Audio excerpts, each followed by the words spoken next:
What's good? We're here. Listen, I gotta make me some tea. I gotta make some tea. So I just brought everything down because y'all been waiting. Y'all been so patient. Got honey on my finger. Y'all been so patient. I said, I can't keep them holding any longer. So we'll just bring it down, and then we'll just make the tea live. What's good? Let me see everybody. Let me know where you guys are from. Let me know what you do. It's another Sync Producer Live. We're going to be answering some Sync questions, getting you guys unstuck if you are stuck. Shout out to all the Sync Producer Hub members in the building. Let me see where you guys from. Let me know where you're from. Let me know what you do. And for the people who are new, welcome. Let me see. Let's see if this chat is sized appropriately. We got Michael Connor music. There we go.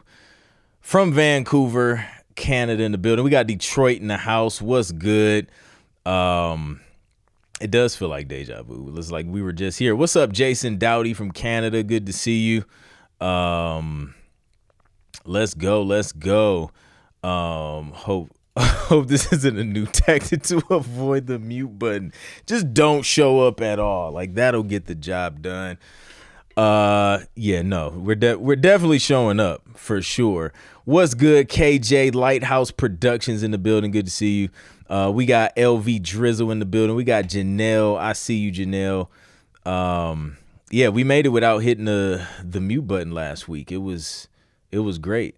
I'm here, but I did not submit anything this week. Trying to review people's tracks for Clint Music Arrives. Let's go. Garvey is in the building. Bay Area. I see you. Let's go. Allison, what's good? I am now here late. Please excuse my tardiness. Thank you for being patient. What's good? Phil DeReal in the building. Mr. High C is in the building. Let's go.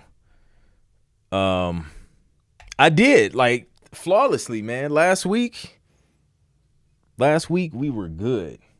Let me finish getting the rest of my tea.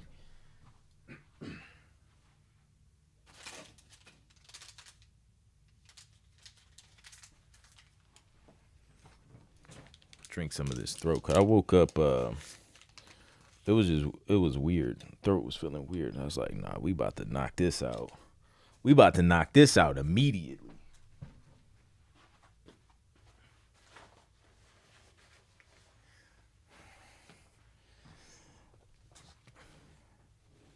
We don't have time.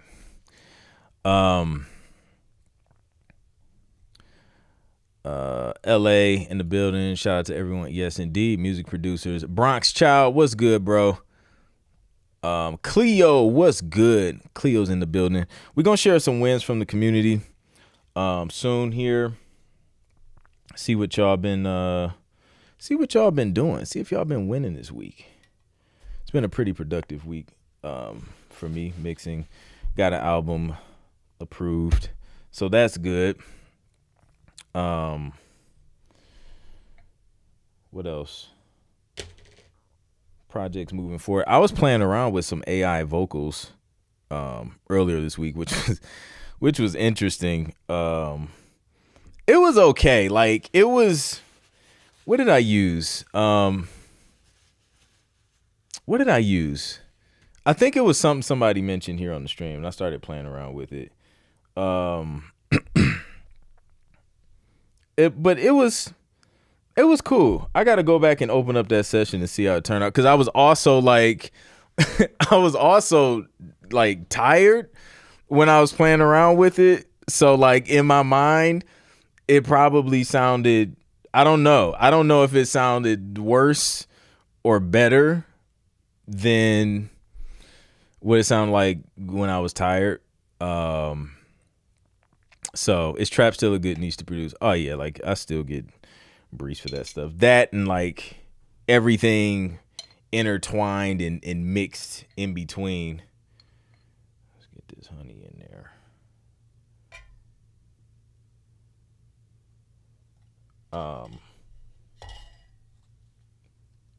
So yeah. Yep, definitely still see stuff for trap, hip hop, all types of blended genres. all types of different instrumentation. I'm actually working on a like a piano trap album as we speak. So that's like a project that's in the works.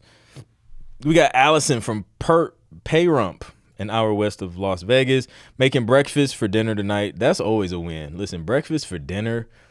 Breakfast hits differently when it's consumed during dinner time, in my opinion. It tastes better than it tastes when it's breakfast time. Like, you can't go wrong, ever. Timberland's getting dragged for his AI artist. Yeah, Timberland, he's been like on a drag spree in terms of AI. But that's what happens, man. When you're like, when you're the first to like try something out, you're going to get a lot of the extra stuff that comes with doing stuff first. Either people are going to love it or they're going to hate it. So as a, it just comes with it. I think he knows that. So it's gonna take. Yeah, it's interesting because it's still so new. It's super new. Detroit. I see a lot of Detroit people in the building. Let's go.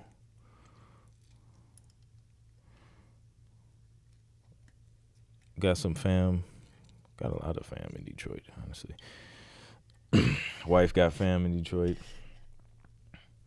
A family not from Detroit, more so from Michigan, but yeah. Throw the whole lemon in there. How about that? Throw the whole thing in there. Let's see. Garlic, honey, lemon together. Boom. There you go. I got everything in it. I didn't put the garlic in there though.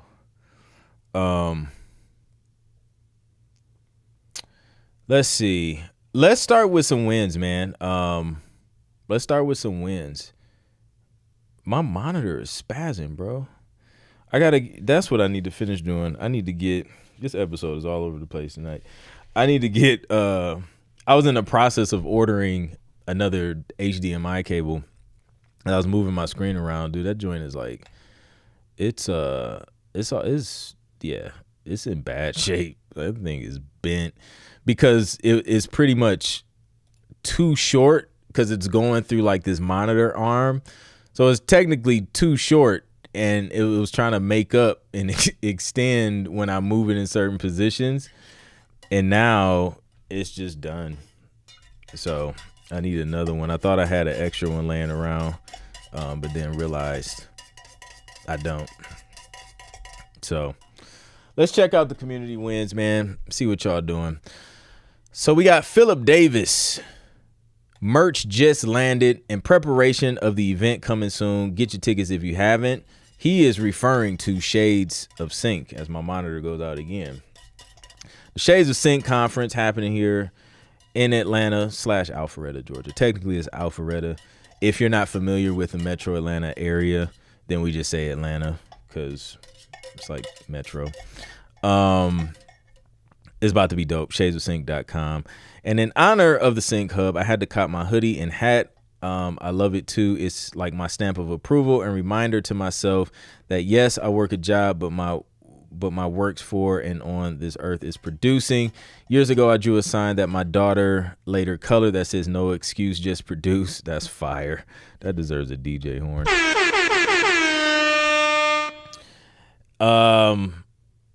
I have it over my computer. Why did my volume just all of a sudden get loud? I have it over my computer to keep me going, so it was only right I grabbed the merch that is so close to my mantra. That's super dope. Glad you enjoyed it. He shared a picture with it. He's rocking the gear. Let's go. Let's go. Love to see it.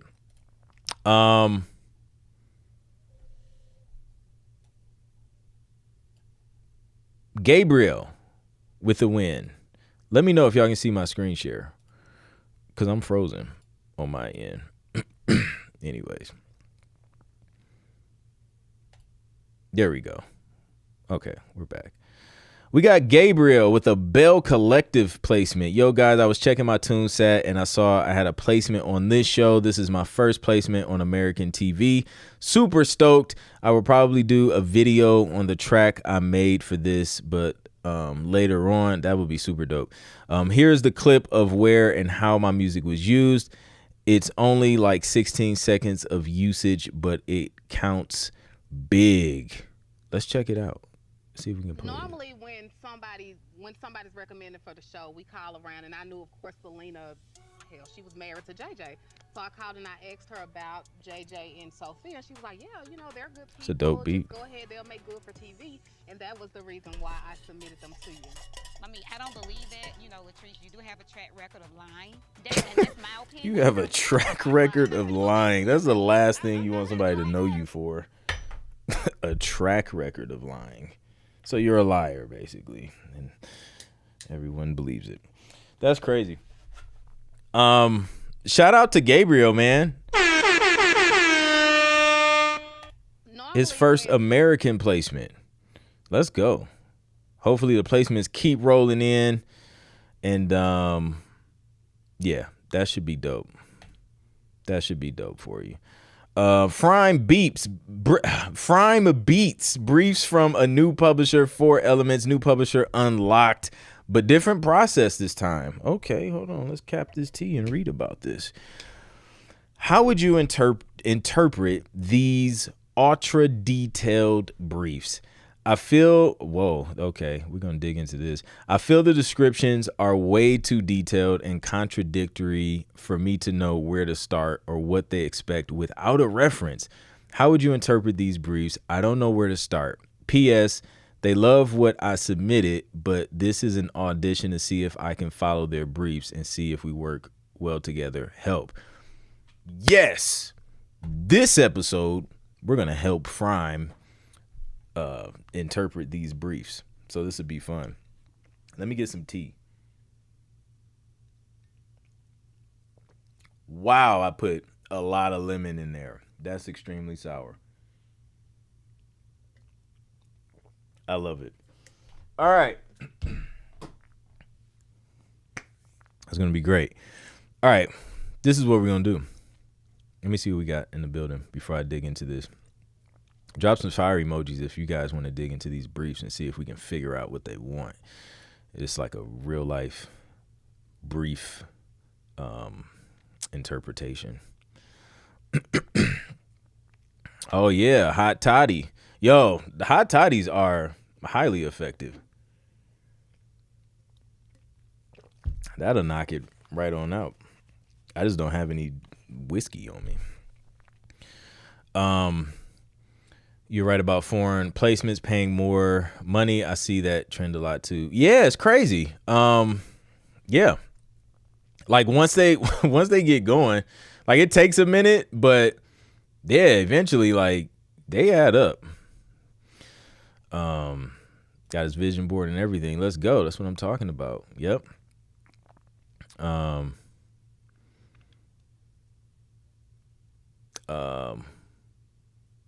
Oh, he can't hear the stream. I thought there was something wrong with the audio. I'm like, here we go.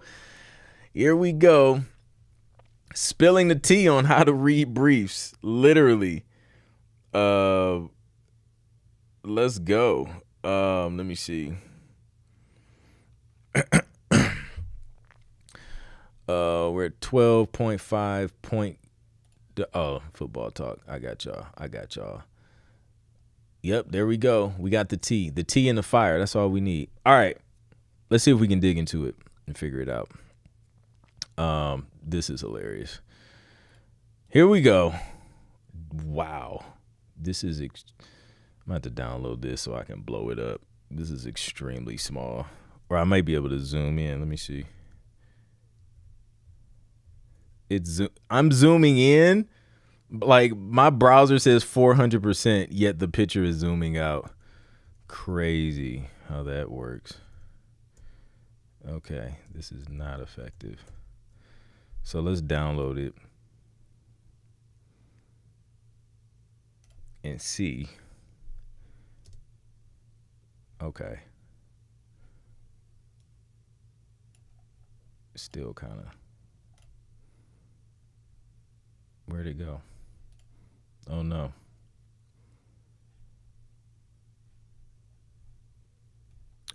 I gotta find it. I closed the window and apparently, let's see.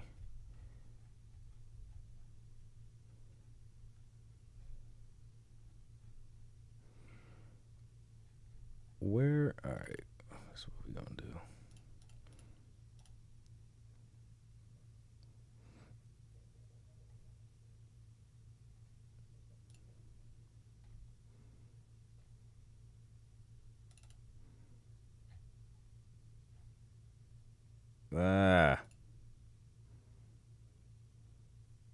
I don't want it to show both though. Let's see. Let's see if we can change it.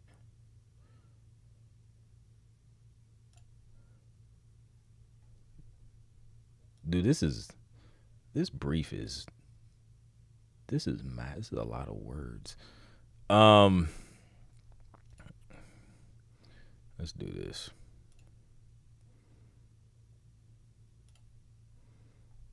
I'm trying to find a way to zoom into this joint so y'all can. There we go. That's not really. Here we go. Let's do this. There we go. Now we can get to work. All right.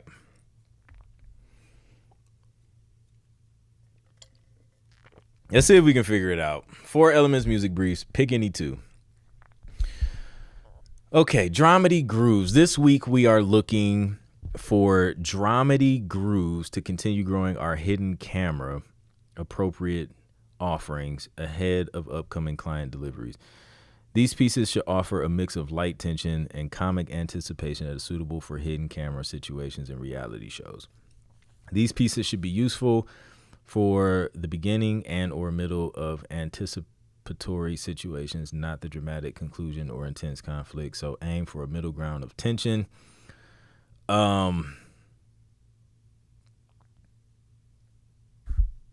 Trap and hip hop production is heavily represented in these placements, but not exclusively. Other fun, modern grooves and more deconstructive grooves also work. Light tension, comic anticipation with a hint of playful trouble and mischief. These tracks are mid-tempo. So that's like comedy, dramedy, comedic hip hop. Also, what the placement we just played from Gabriel, that's basically that. You can even maybe go a little bit lighter than kind of what he had, but that would work too. Cause that's kind of, it's like light tension. It's not like super like, duh, you know what I mean? Like scary, but like there was like, it was a little tension in the room. Instrumentation, the palette on these leans more electronic, especially for the rhythm section. Synth bass, drum machines, trap kits, hats, synth pauses, FX, and synth mallets.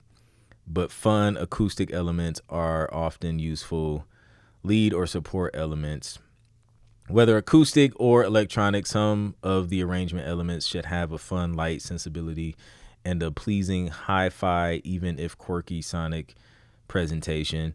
So in your sound selection, to make it fun and light, I like to use mallets a lot, like xylophones and stuff. Plucks work well.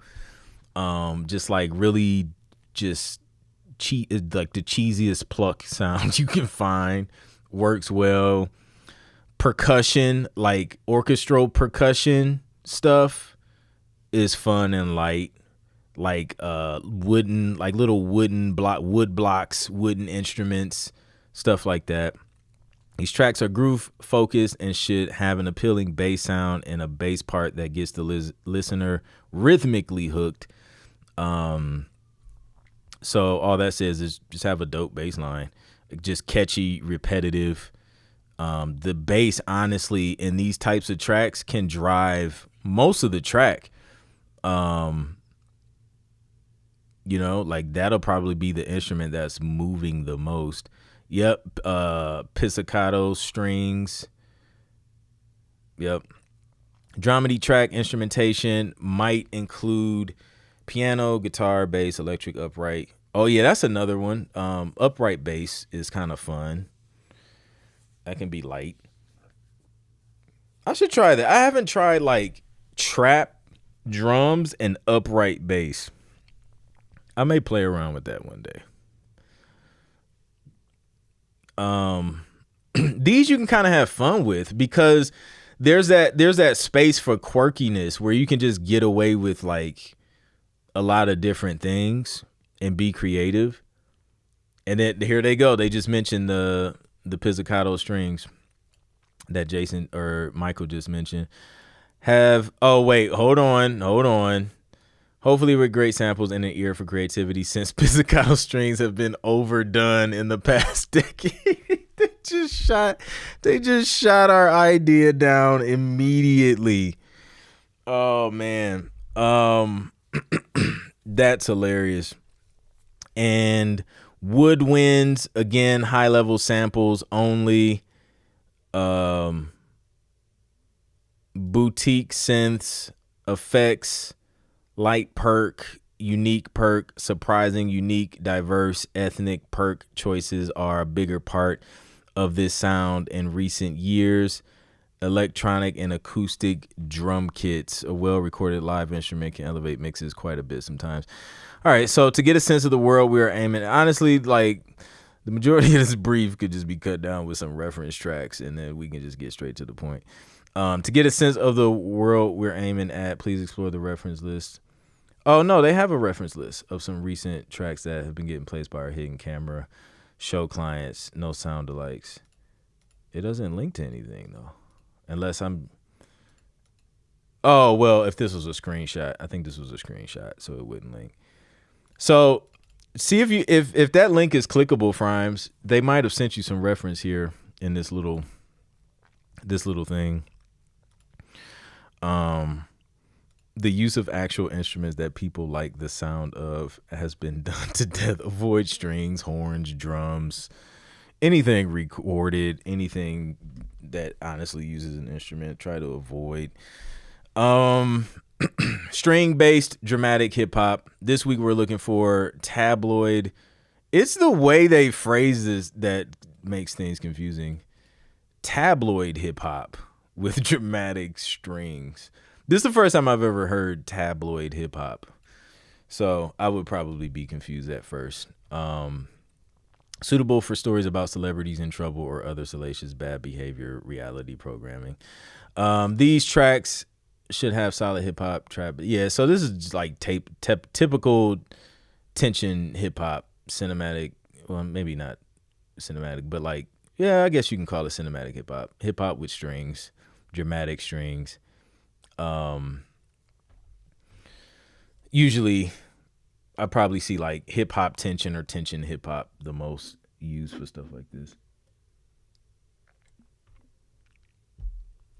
So this would be a little less light than like the previous. So this would just be straight, just drama. This is drama, dark, minor chords all the way. Not too playful. Things have gotten real. So let's see. These tracks should be mid-tempo or slow mid-tempo with a steady head nodding momentum. We encourage all composers to be familiar with trap and hip-hop production, make rhythm section choices, both writing based on this. While strings are the mainstay of the harmonic content for these tracks, other orchestral instrumentation can also be useful, especially when scaling up the drama arrangement. Use piano and synths to support the orchestral instrumentation and to make for a compelling no-strings version of these pieces. Gritty synths can also be useful in scaling up dramas. So what this is basically saying is hip-hop trap drums, the meat of the melodic stuff is going to be strings, So you're going to be more heavy on the strings, and then your synths will just complement what the strings are doing, but the strings are pretty much holding everything down. You're just throwing in maybe a pad, maybe a synth lead or something in there to have a version you can create without the strings, but you still have some type of melodic, stuff going on with the synths, just to be able to say, hey, here's a version without strings. So that's how I would interpret that. That is very long, but basically comedic hip hop, quirky hip hop, and then just tension hip hop with strings, or cinematic orchestral hip hop. Let's say that, orchestral hip hop. I think that will sum that up a little bit cleaner. So shout out to Frime. Shout out to you for getting the deal in the briefs from the publishers. I don't know what a boutique synth is, honestly. TMZ, yeah. National Enquirer hip hop. Yes, I've gotten there was like one specific track that went crazy with TMZ, where they were using it for like a bunch of episodes of stuff. And it was from an orchestral hip hop album. It was and I did it a minute ago too. I think it was like 2019. It was pre-COVID. I know that.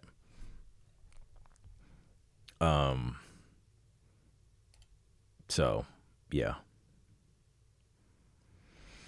But yeah, shout out to everybody, man, with the wins in the community this week. Super dope. I love to see it. So hit me with y'all's questions, man. I'm gonna open up the line if Sync Producer Hub members want to come up on video or audio and ask your question. If not, it's all good. You can just type it in the chat and I'll still answer that joint. Seems like they went crazy with the Chat GPT description in this brief. I know, right? But yeah, I think, I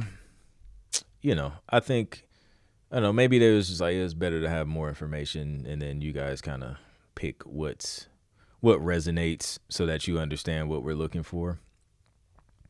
So I'm cool with it. Especially as long as it comes with like some reference tracks, then I can hear it. Cause honestly, if you send me like an audio representation of what you're trying to describe, like I'll understand that a lot quicker than trying to figure out what you mean by tabloid hip hop, or like what was the other one?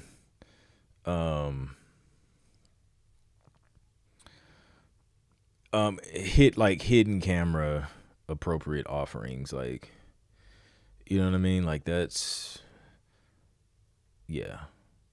So B-Rad Tunes and Stuff has a question. It says, just got some 1-minute tracks grabbed by a Vegas sports station for bumper cues by reaching out directly. How would I know what to charge for this kind of thing? They only do royalty-free cues. So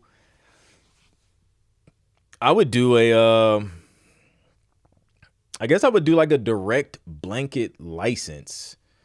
As far as what you should charge for that, I don't know, because it's a sports station. So is it TV? Is it just, it's only in Vegas? Because the territory determines price. Is this something that's aired like only in like Vegas locally, or is it a station based in Vegas but then they're broadcasting all over, nationally, internationally? So that's something I would consider.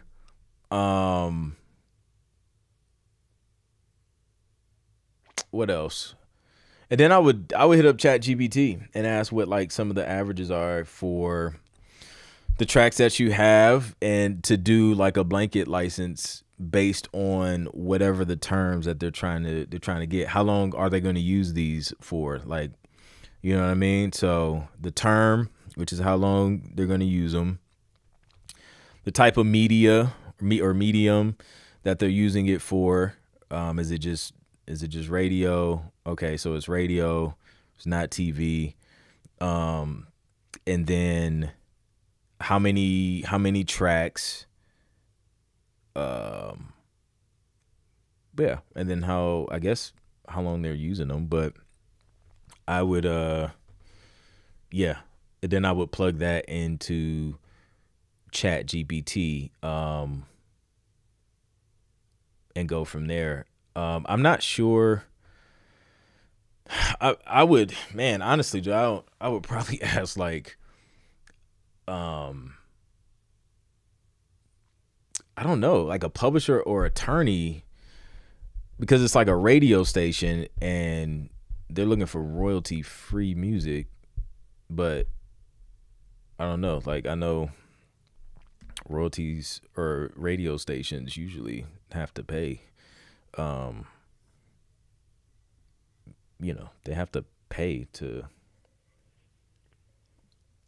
use music to the PROs, but I'm not too sure on how all of that works, or if I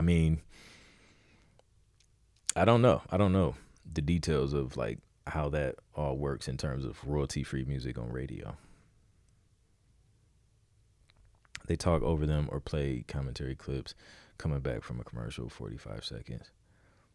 Yeah, I would plug all that information into Chat GPT and see what it spits out, honestly. Can they, hey, leverage this for tickets and other opportunities. I swapped some royalties for game tickets.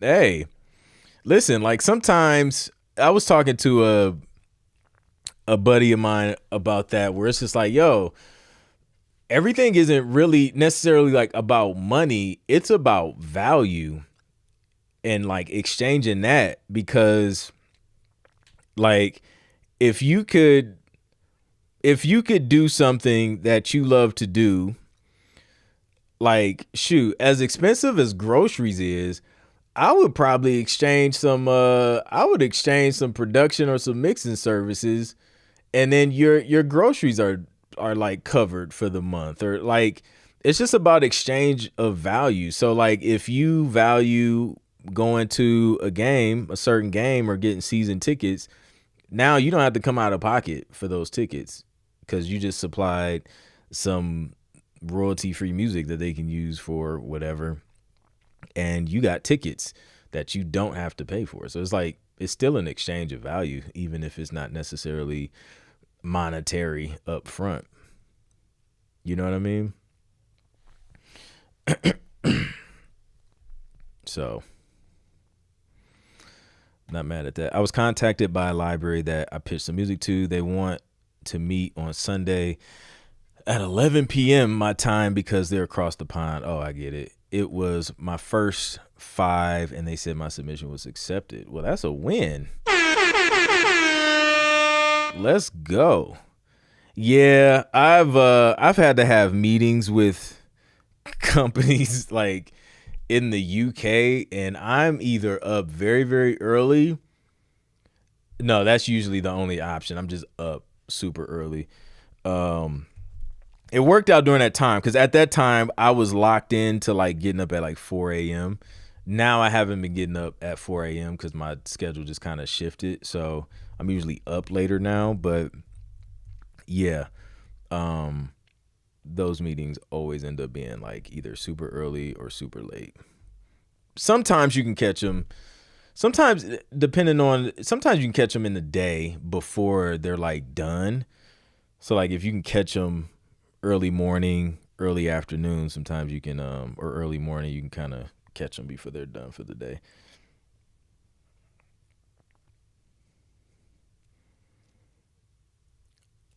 Mr. Heisey says, not sure the value of Raider tickets these days. Hilarious. Request a media credentials over tickets. You'll have way more access. Boom. That's a fire idea. Shout out to Bronx. Remember that New Orleans music we were chatting about? You can see where I'm going with that playlist. Oh yeah, 100%. 100%. That would be dope. Leverage. When I was growing up, my stepdad was an artist and he bartered vehicles, races, and all sorts of things. Yeah, man. Telling you, man. Go back to old school bartering. Yeah, dope stuff. But yeah, congrats on the submission being accepted. Oh, with the ticket to the game, you get to hear your track actually plays. Yeah, man, that has to be a dope experience. I know I've had some friends where they're like literally at a game and they hear the music during like, you know, sometimes like during a halftime show or like during some type of, you know how they do they're entertaining the audience while like people at home are on commercial break. So that's pretty dope. That's super dope.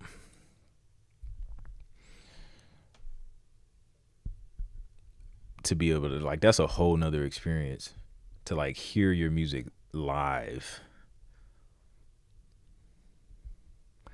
Boom, there you go. Barter system. Value. You can find value and give value in so many different ways. It's a G code.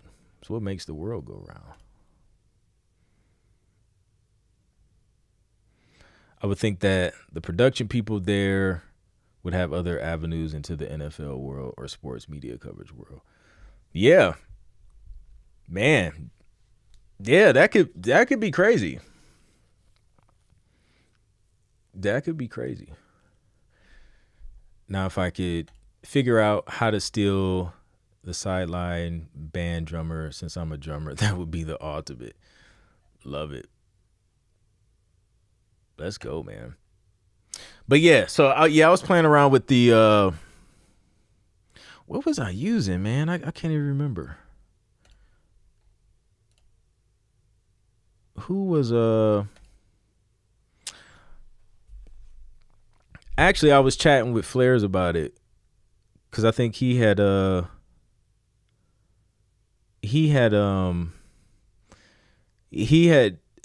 DM'd me, and then it was something about like some AI vocal thing, and I was like, I'm literally playing with one right now. It was crazy. Hold on, let me see.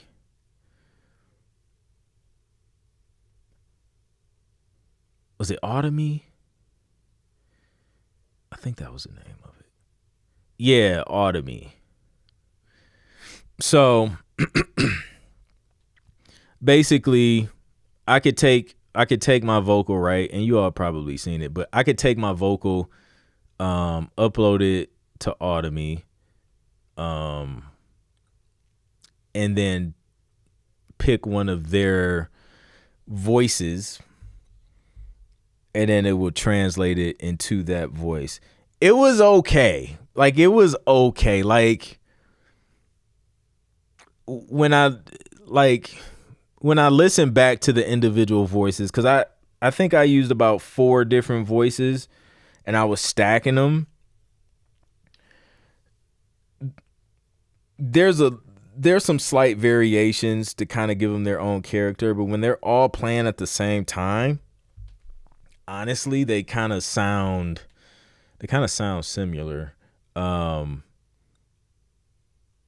it just didn't have it just didn't have that human vocal, man. Like, I don't know. Like, I'm used to working with great vocalists, so the AI vocal just wasn't giving me that soul that I like to hear come out of a vocal. But now that could be dope. Some choir backgrounds. Could also be dope just to like interpret a demo, or to just add a texture in the background as well if you're the main vocalist. So I think there's some uses for it, to where it could work well. I think could work well, especially for some background vocals and things like that. Mush alert! I actually love being here on a Friday night, hearing my music played live in this awesome community amongst truly amazing producers. Agreed. Does this community know or has any contact with entertainment lawyers? The Latte Lawyer. Check out the Latte Lawyer. She's dope. On Instagram.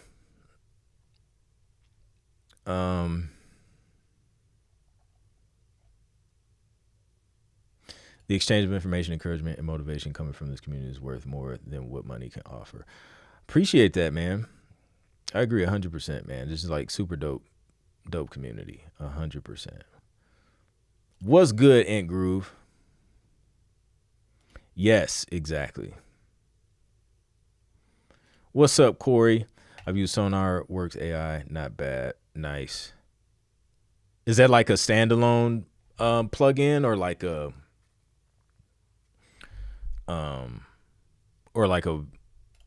website? That was another thing. Automie, it was more so like you got to export the stems first, and then you got to upload them, and then download them, and then import them. It was a few steps. I'm like, but when you think about it, it still was quicker than like bringing a vocalist in and then having them sing, like cut everything, because then now you're looking at like a couple hours at least. So yeah.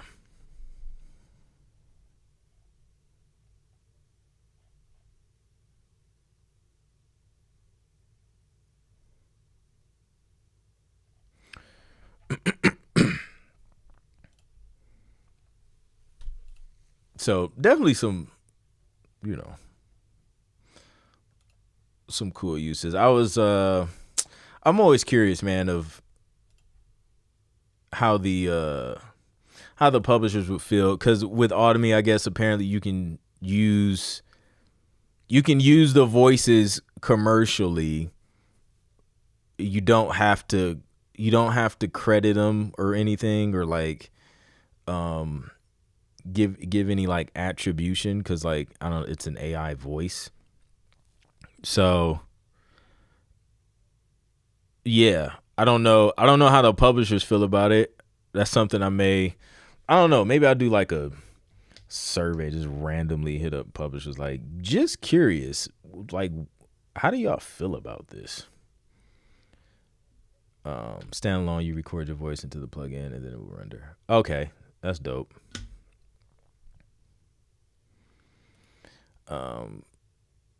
Kids at iWorks, pretty good, and then there's Lala. What was the one Flares mentioned?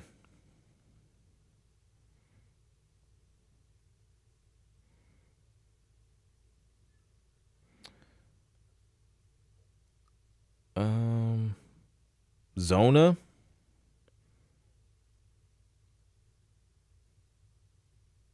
But I think this one is like music and songs.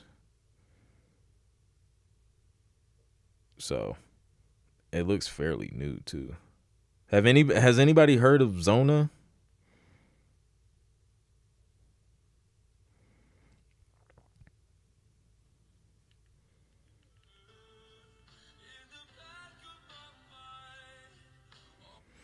So interesting stuff. This AI.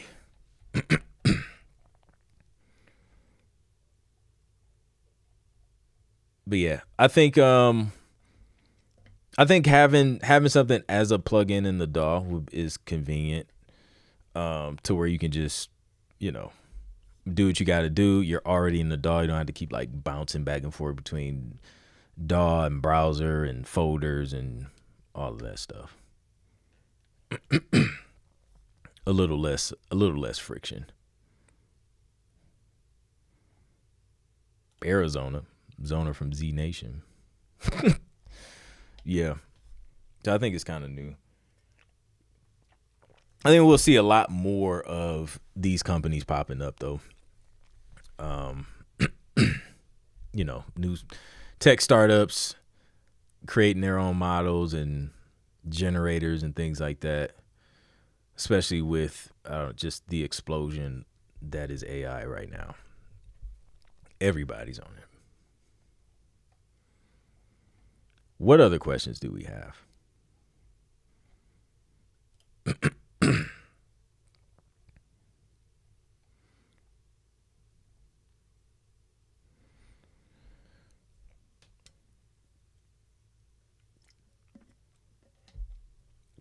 Standalone AI that doesn't use your music to train the main brain. Yeah. Did I ever tell y'all I went down this rabbit hole of trying to create my own AI music generator model thing? It got really bad. It seemed easy at first, because I just had ChatGPT like give me the steps. And then as I got deeper into it, I was like, this is turning into a disaster. I think mostly because I'm on a Mac though. I think if I was on a PC, I think it probably would have went a lot smoother. But there was just a lot of things that was not working the way it was supposed to work. So I just never got it off the ground. I just stopped. I wasted more time than I would like to admit playing around with that inside of I forget the name of Apple's Terminal. Mentioned a couple weeks ago about upgrading from GarageBand to Logic and was lost. I still am. I just can't work it as efficient. Are there Logic tutorials or training sessions you've heard of? Yeah. YouTube. Check out Jan Hunter. I think he has some Logic Pro tutorials. Honestly, bro has like tutorials on everything. Like he's like in a lot of different DAWs, man. And I know he knows his stuff. And he's a dope producer. So check out Jan Hunter.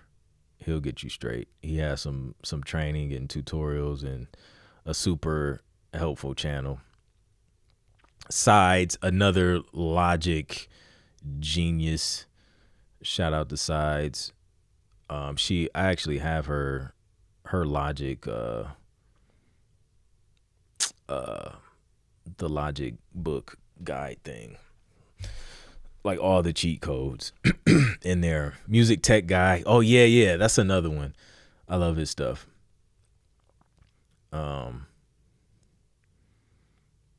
Rich recommended me because he found me because of my YouTube Logic post. Yeah, I have a few Logic tutorials on here as well. I haven't done any in a while. But there's some old ones in there. I don't think I really got deep into just like the beginnings of just how to produce something in Logic. I think if you want like the foundational things, Sides or Jan will definitely help you. There's also there's also a guy, he does like a lot of the GarageBand tutorials, but he also does Logic tutorials. Excuse me. I can't remember the name of his channel, but he has some dope stuff too.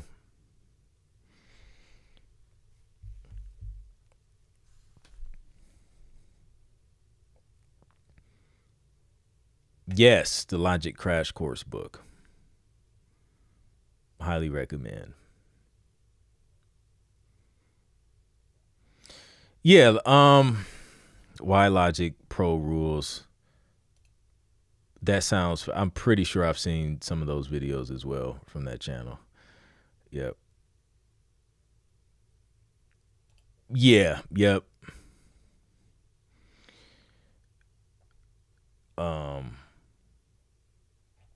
Oh, guess what I figured out this week playing around in Logic and the MPC key. So I've been kind of playing around on the MPC more.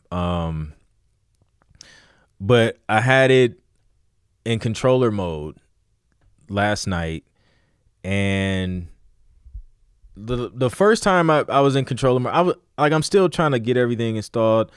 I was in the MPC software. I'm still even trying to figure out why would I even use, what am I using this for? I don't even think I'll use it, to be honest with you, just because of my workflow.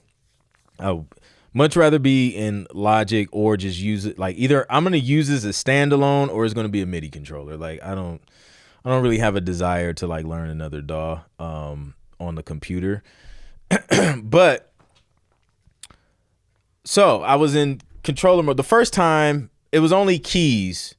I haven't figured out the transport control thing yet. But only the keys were working. And it was like, all right, whatever. I've gone without pads for years now. But then today last night I was fooling around and hit a different bank on the drum pads, and then the drum pads were working.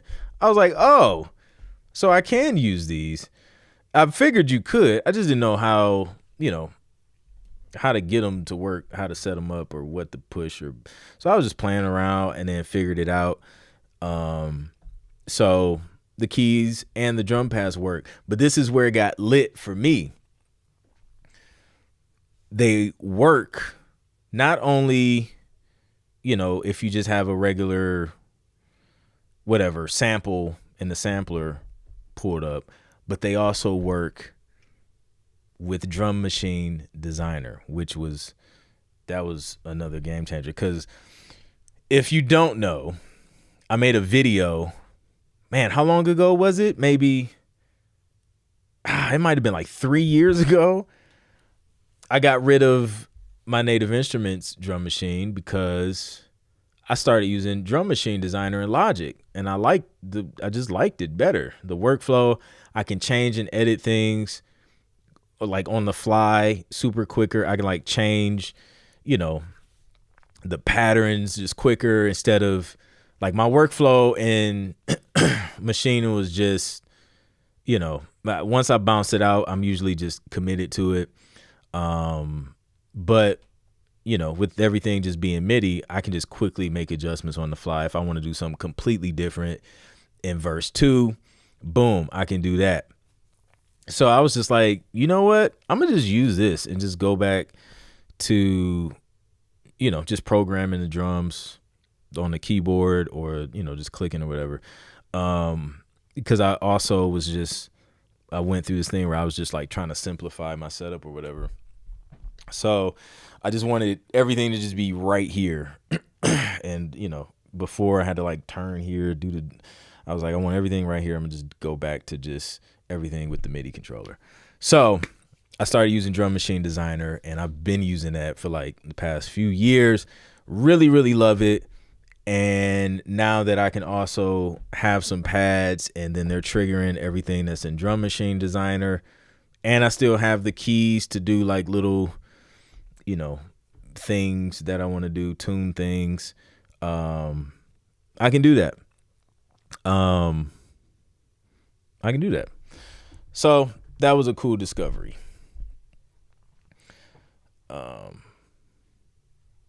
Yeah. MPC key might be next on the list. My Axiom 49 is also dying a noble death. Listen, man, the Axiom is a faithful keyboard. I had an Axiom. Man, that was my first. That was my first MIDI keyboard after. What did I do? I'm trying to remember when I sold my Motif, because I had a Motif 76, or Motif 7, and then I got to a point in my production to where I was just like, it was when I made a shift. I was like, I wasn't playing live as much anymore because my focus. Oh, it's like 10:07. I shifted to just production. I was just like, I'm about to just hyper focus on production because like this is what I want to do. I don't really want to do live shows like for the rest of my life. So let me hone in on this production stuff. So I sold the Motif 7 and then got me a MIDI controller, which was the Axiom. And I used that for a minute. I used that thing to literally like all of the fader knobs and everything was just off or broken. The keys never broke on that thing. Those things are indestructible, I'm convinced. But yeah, like I used it until it literally stopped. Like I switched cables and everything. It just wouldn't turn on anymore. It just died. Like it was like, this is it. This is where this is where I end my life. Like I'm not coming on anymore. So literally I used it until I could not use it anymore. And then after that, what did I get after that? Was it the Native Instruments? Yeah, I think it was that's when I got the first what was it, the MK1 Complete Control. And then I used that for a minute. Then I got the MK2. I'm not gonna lie though. The MPC, this is probably gonna sit on my desk for a long time, just because not like now I have drum pads, even just as a controller. I don't want to get rid of the Complete Control though, because I have more keys on there, and sometimes I don't know, depending on what I'm working on, I may want more octaves. So I'm gonna still keep it, but I don't necessarily have like a frequent need for it at this moment. And this takes up less desk space. Like, always need more desk space. But yeah, shout out to the Axiom. Q also has different settings down to the 16th or triplet quantizing, so I would check that as well.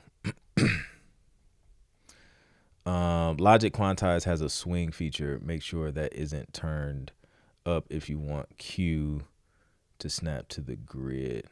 Oh, yeah. Yeah, it does. That swing joint comes in handy too sometimes.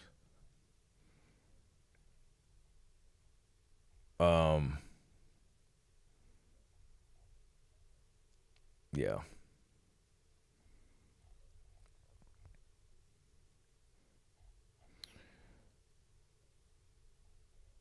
It is. I have an Ancient M Audio trigger finger and been fantasizing about using that as a controller for drums and Logic. Is doable, but it's not simple as I understand it. I still have a Keyrig 49. Let's go. I got gray hair in old ways. It's hard to get away from sampler. I need to look more into Drum Machine Designer. Yeah, I feel you.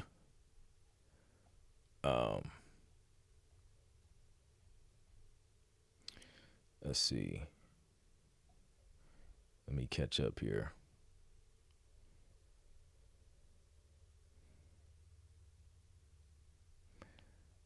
Yeah, if I can figure out the transport controls though, I feel like there's a way to get that to work. That would be dope. I don't need it personally because I have a controller, the SSL UF1 that I use for transports, but I think that would be dope too. And then that would officially like replace all the almost because in Logic also works well with the Complete Control with, you know, the tracks, fading, mixing stuff, panning, you can adjust that stuff. So there's an advantage in terms of that. But again, I'm sure you can probably map some stuff on here, but I'm not about to do all that. So that's it, man. We're going to transition. We're going to take a quick break, and then we're going to go into live music reviews, seeing if your music is ready for TV. So go ahead, take a quick break, get a snack, and then we'll be right back and listen to some dope music.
Let's go. Lamar Webster. Got it. The Axman 49. Don't know about that one. Is it a sampler too? Oh, just a MIDI controller. All right, we're back. About to do some music reviews, seeing if your music is ready for TV. If it is, we'll let you know. If it's not, we'll give you some feedback and let you know how you can improve it as well. Last few weeks have been crazy. Y'all been sharing some phenomenal music. So yeah, let's see who's on the leaderboard. We got to see who's on the leaderboard because the 7-day leaderboard, people get played first. So that's what we're going to check right now. Here we go. We got Alexander Quirefort. That's my guess. Jason will actually be interviewing and having a discussion with Alexander tomorrow on Sync Producer Spotlight. So make sure y'all follow Jason Dowdy Music on YouTube. Check that out. We're going to figure out how to actually pronounce his last name.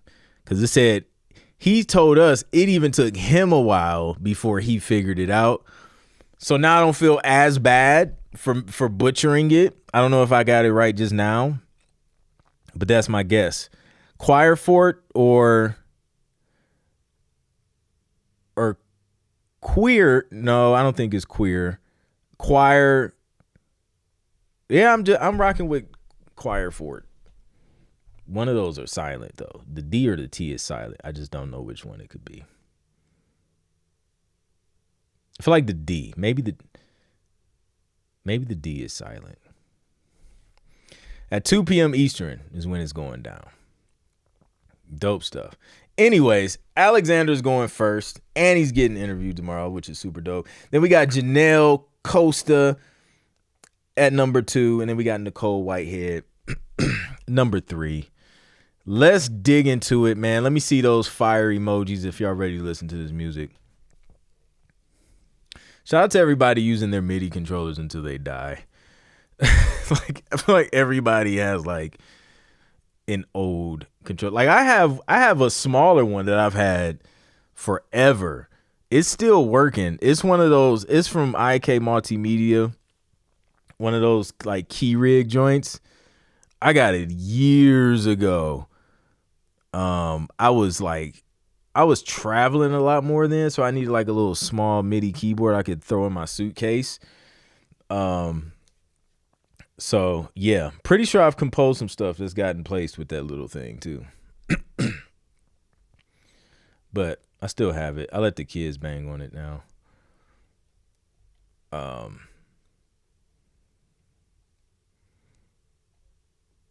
Oh, you know what? Is it if it's 2 p.m. Eastern, let me change that time in the community. So people let me change that. Yeah, 2 p.m. Eastern. Thanks for pointing that out.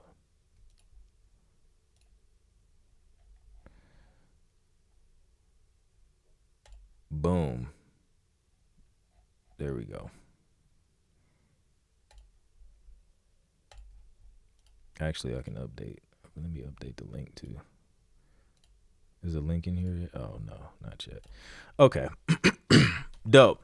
Make sure y'all tune into that. It's going to be dope. All right, let's see. Let's see if Alexander submitted anything tonight.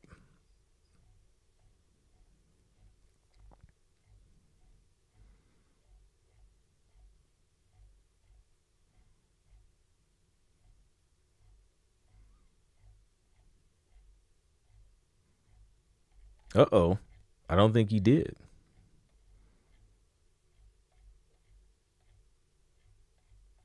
All right. Alexander's working. He said, I don't have anything. Janelle. Let's see if we got a submission from Janelle. I seen Janelle. I see her in the chat. Yes, we do. One of my latest tracks. Let's go, Janelle. Shout out to Novation. I used a Novation once. I like it. It felt good. It was a I can't remember what it was, but it was nice. It was in the studio. It felt really good.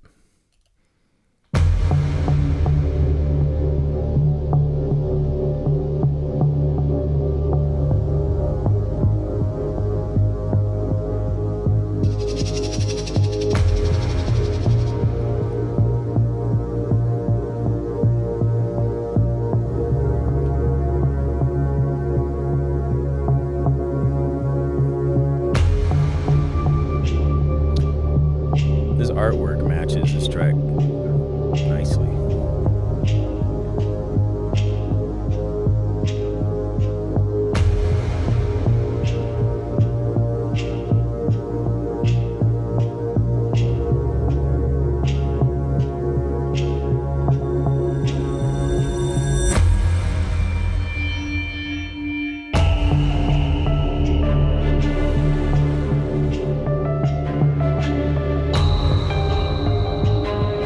Nice.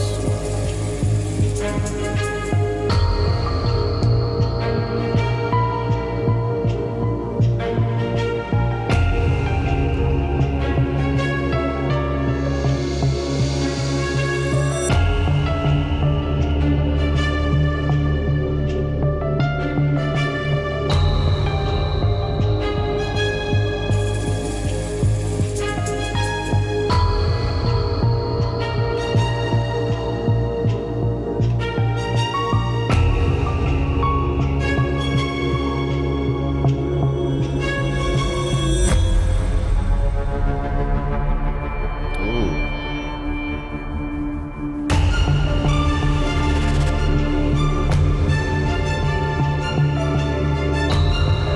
This is good.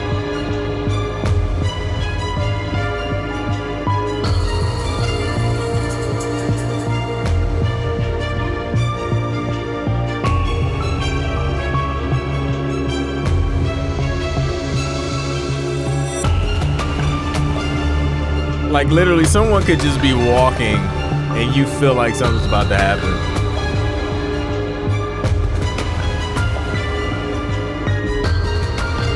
Music is crazy and how it just creates the whole scene.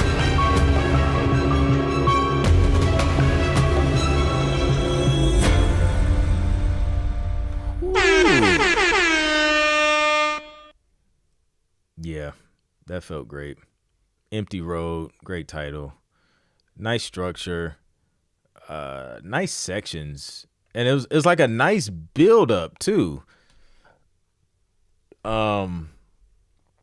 It's gonna get used forever. Janelle just created the most timeless piece of tension music ever. But no, seriously, like how can this get dated? Like, think about it. Like, I remember hearing stuff like this as a kid. So it's like there's no time. Like, I don't know what would have to happen to where this would just become unusable. Like, I don't know. And like, technology would just have to change. Like, nobody's like, it would have to be something like nobody's listening to music in stereo anymore. It's like all immersive and like surround sound and all the new stuff. What's the other thing? Dolby Atmos and all that stuff. That's the only thing I can think of. But as far as like the sound, I think it get used like for a very long time. No doubt. Great sounds. I like the little tambourine thing too. That was a nice touch. Shout out to the percussion. All right, let's keep it moving. These kids gonna make 6-7 horror movies years from now, and this song would still be in rotation. Facts. All right, let's see if Nicole submitted anything. She did. I envision a young couple, or young love. I envision a young couple just starting out in a montage of their budding relationship. Could definitely have lyrics if the right songwriter wrote it. Anyway, enjoy. Let's check it out.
Dope.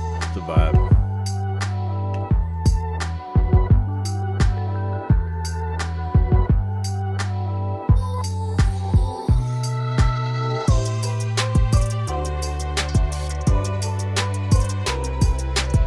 Progression. Perfect.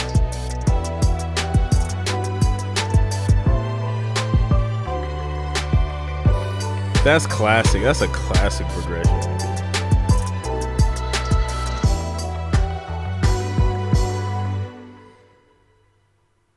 This that's dope. This is dope.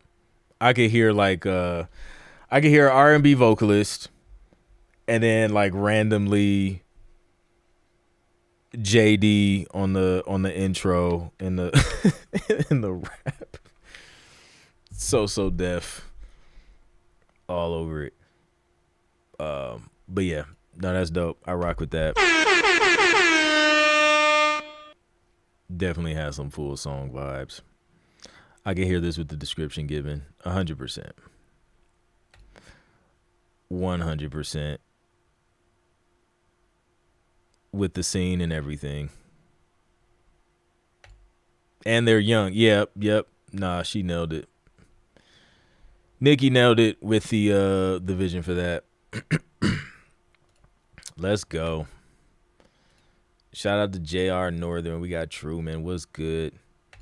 Jay, I see you. Yes. Yeah, structure was dope. I do too.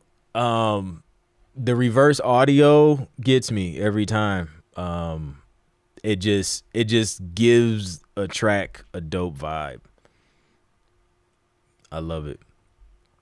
All right, let's go. Let's see. Let's scoot down to number 4 and see if Seth submitted anything since we didn't have a number 1. Let's see.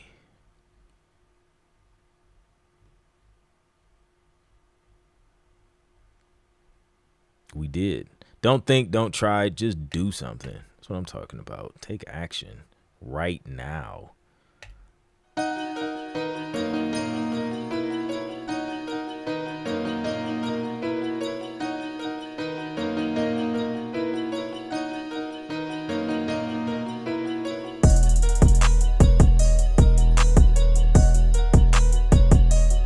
Drums are hitting.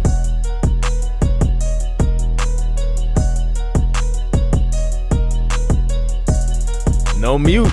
We're going for no mute. 2 streams in a row.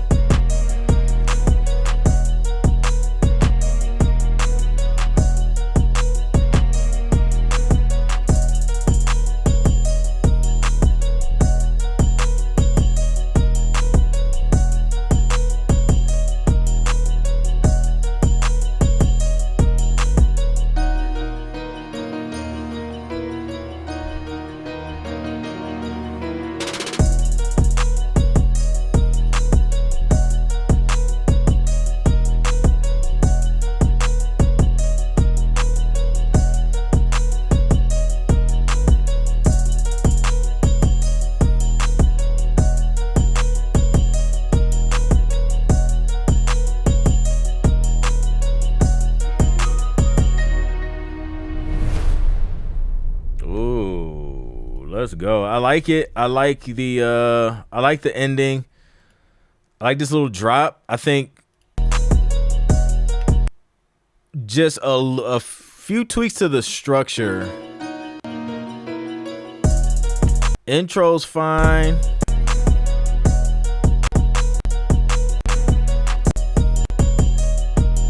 Something I would switch up here to where I don't know exactly where the hook is, and then where, like, if there's like a second verse, because we just kind of have that piano going throughout, which sounds dope. I just think we need to switch it up somewhere to kind of break that up a little bit.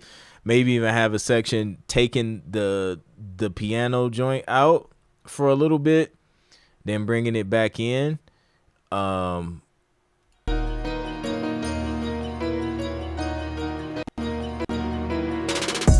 I did like this breakdown part, so I would still keep that in some way. Maybe the beginning of the second verse, or maybe this is the beginning of the second verse, and I just can't hear where the hook started. But wherever the hook is, maybe just an additional layer of instrumentation to just kind of switch it up or make it stand out a little bit more. But I think the track is dope. I think the mix is nice. Drums are smacking. Yeah, but I think it'll definitely get used on something for sure. So yeah, realizing now that the boom is an 808 drum, not a bass note, it comes through as pitch, and it might be better if pitch was switched up and down a little bit. Or is it the heat? Yeah, for sure. Snare roll, yeah, the snare roll was crazy. Would be dope. Yeah, it would be dope too with a vocalist on that joint. Yeah. But yeah, I rock with it. Just that minor structural tweak. And it may not even really be structural, it's just like adding something to wherever you have the hook so that we also know that that's the hook. You know what I mean? But yeah. Dope stuff, bro. Dope stuff. Let's go. Where are we starting from today? Let's start from the top. Let's start from the top. Dimitri says, it's time. I love it. Jason Dowdy, Scavengers, is an anthemic cinematic pop track about resilience in the face of doubt. Orchestral strings, lush synth pads, and pulsing bass drive, an uplifting arrangement that rises from wreckage to triumph. Hey, Frying Beats, I used controller.xyz on this one. Uh-oh. Let's check it out.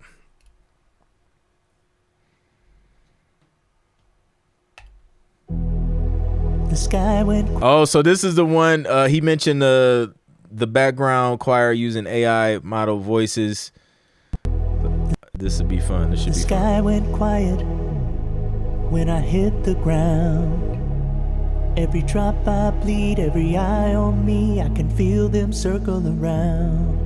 They surround the wreckage. I hear they say you. that it's my end. This is Jason's vocal. They might right? smell the blood, but these scavengers can't take what I came with. They might only leave me with bones, but you can still feel my pulse. I'm flying through the smoke they made, fire in my feathers, but I'm not afraid. The higher I climb, the smaller they sound. Scavengers fall when I'm heaven bound. They're nothing but scavengers. Oh no! On me, I can feel it, but you can still. I'm flying through, but I'm not afraid. Disco. The higher I climb, the smaller they sound. Scavengers fall when I'm heaven. I can. Why this? Now. Every time I move my mouse, it just. They're not. I can heal because they're. Oh my goodness! Why is it doing it here? They're nothing but. They're nothing but. I have to pause for the cause. Okay. Disco. I need y'all. This was already annoying. The bottom part, y'all can't see it because it's like this part down here. It already, when you hover over this, it moves. And it's like a good and bad thing. But it also does it here. So when I'm moving my mouse to get to the chat, it just goes straight to wherever the mouse is. It would be nice to have that fixed in some way, shape, or form. Scavengers, Back to the I music. can hear them laughing, calling out my name. But it echoes hollow, cause they only follow. Hyenas never lead the way. And they can try and test me when I'm falling down. But what they don't know is that at my lowest I rise to higher ground. The flames might be burning me whole, but I will rise through the ashes. It's the AI choir. I'm flying through the smoke they made. Now there might be fire in their feathers, but I'm never letting, never gonna be afraid. The higher I climb, the smaller they sound. The scavengers fall when I'm heaven bound. They're nothing but scavengers. They are nothing but scavengers. No nothing, no nothing, no nothing. Help me sing. We hear you, Jason. They are nothing but scavengers. Nothing but scavengers.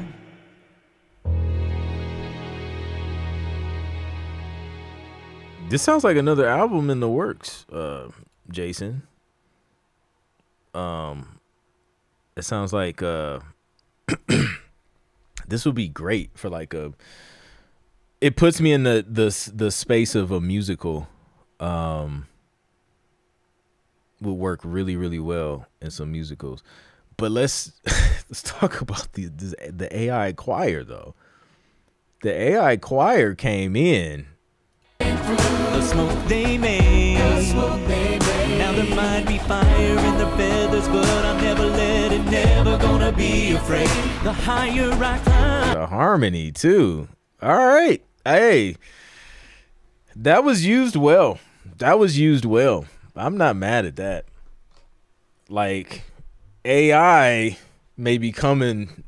They may be coming for some of these background vocals. Like, yeah, we got to talk to the publishers. Like, can we do this? Cause like, I mean, I don't see the issue in like if you wrote the song, they're just singing. It's no different than a work for hire, except you don't have to do a work for hire. They sound, the scavengers fall. I think it came out better than than my AI choir. My AI choir, it sounded like, I don't know. I gotta go back. I gotta go back and listen to that when I get a chance. I think my choir was struggling a little bit. I don't know. Maybe they were fatigued from going through so many models, so many generations, literally.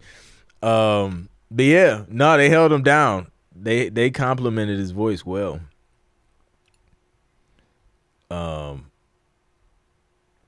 Let's go. Shout out to the AI choir and AI background vocals. Yeah. Which is like, that's dope. I think that's dope. Because you're writing it, you're arranging it. It's just like, I just want a different texture. You know what I mean? It's like changing it's like changing from a piano sound to a synth sound or to a electric piano. It's like you played the stuff, the melodies, the progression and all that stuff, but I feel like it's going to get like spliced in terms of sampling eventually. It could.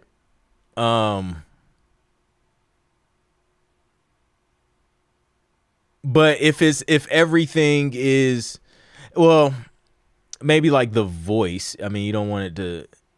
Yeah, you gotta. I think some of these sites though, they have it to where you can like create your own voices by blending other voices, AI voices or whatever. I don't know. Is there much difference between an AI choir and a choir VST? The big, oh, you mean like in terms of just like the rights, I guess, to use it?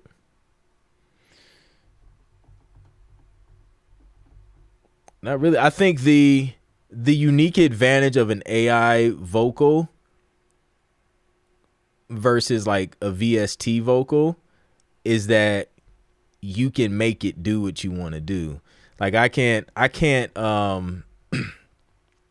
type words and arrange the melody in a VST that's already set in doing oohs and ahs. You know what I mean? Like, but if I can sing the lyrics, create the parts and the harmonies like Jason did, and I just don't want it to sound like me, I just want it to sound like other people, the flexibility in that is wild. Like, wild. Because now you can do some interesting things. All right, let's keep it moving. That just kind of blew me away. The difference is human work. Copyright board already ruled that their law is based on human authorship. You can use sample players because a human did it. Yep. All right. Dark cinematic and perfect for Halloween, says Cleo. You make hell look like a safe place is a confession of love that feels like survival. It's about to be another one. Where chaos becomes comfort and pain turns sacred. It's the sound of mistaking the burn for warmth. The moment you realize you've been calling fire home. Listen, all I'm gonna say is y'all better brace yourselves. Because anytime Cleo hit us with one of these descriptions right here, you about to get some epicness in audio form. Let's check it out.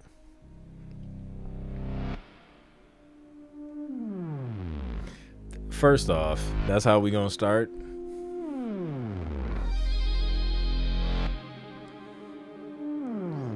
Listen, I'm not ready. I'm not ready yet. Give me a second.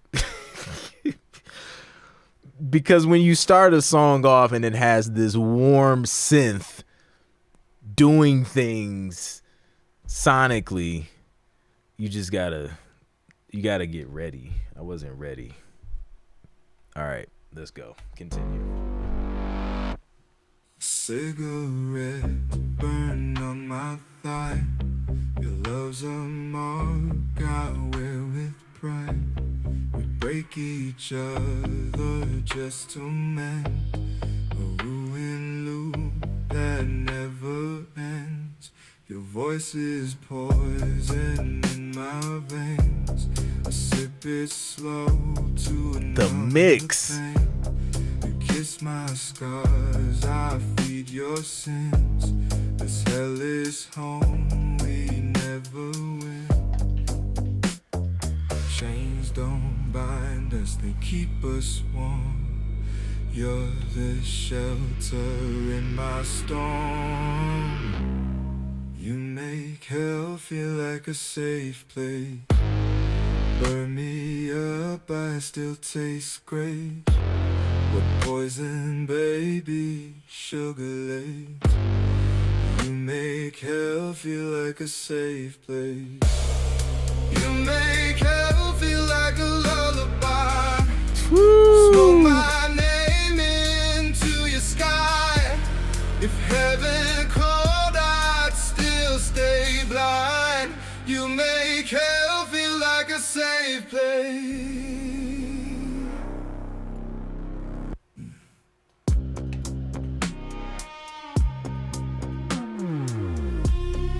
This will absolutely get synced. Ashes dance around our bed.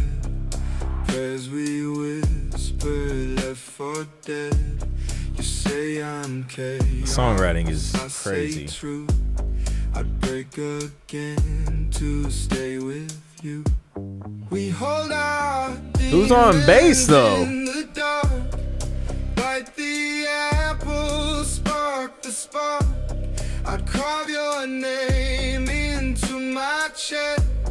I'm damned by choice, you know it best. Chains don't bind us, they keep us warm.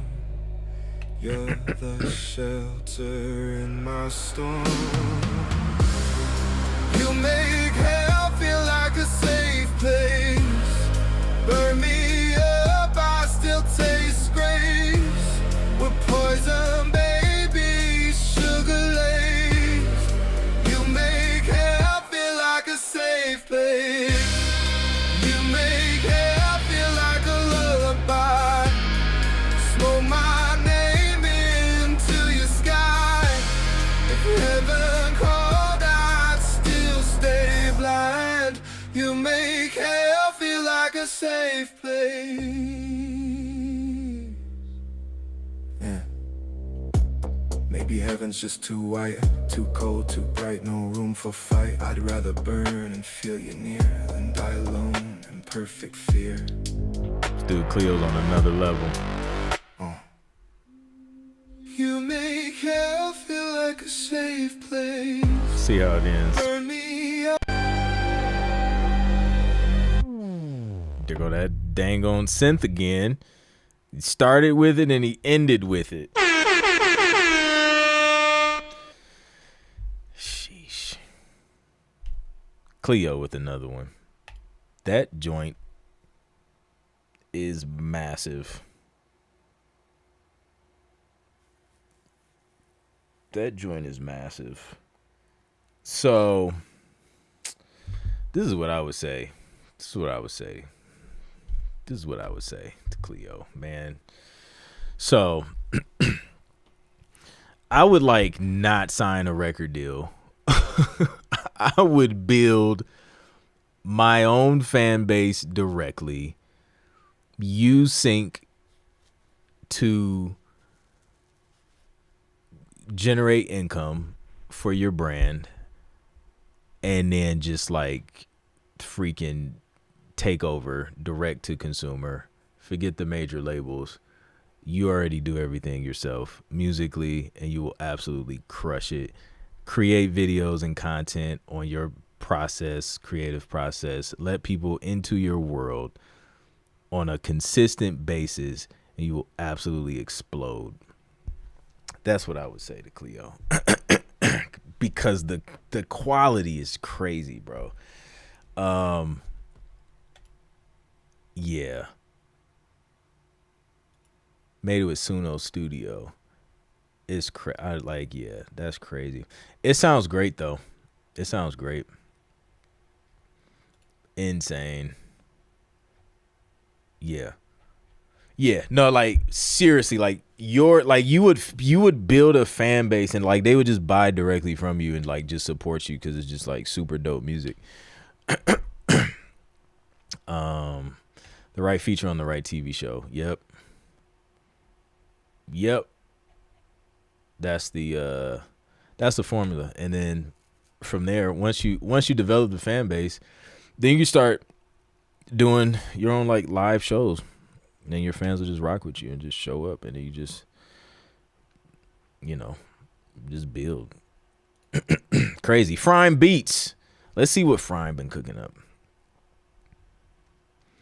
Dark trap for hardcore, chase scenes, gritty action, or just a scene that needs a hard bounce. Reversed the melodies and sampled to give it the vibe. Use the Ableton Beat Repeat stock plugin on the hi-hats to give it that unique bounce. Frime knows something about bounce. We know that. This one's been signed to one of my publishers and waiting on a placement for it. 100%.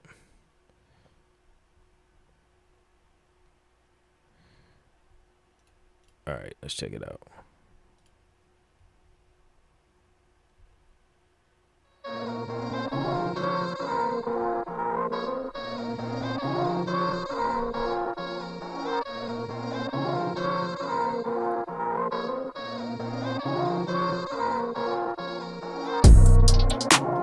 Whoa.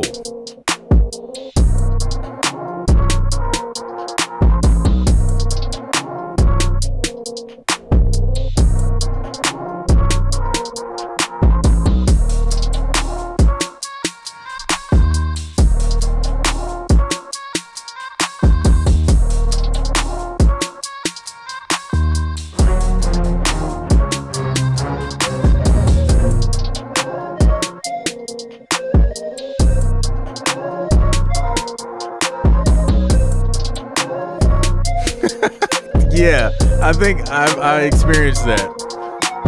That's what happened when I said whoa.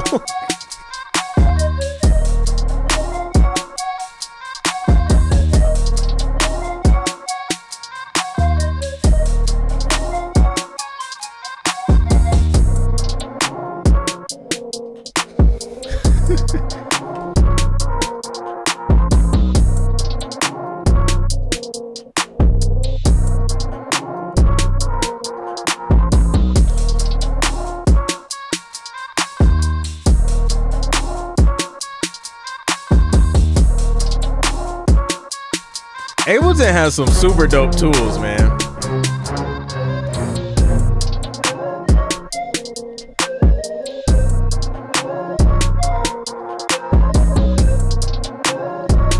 Yeah, this is crazy.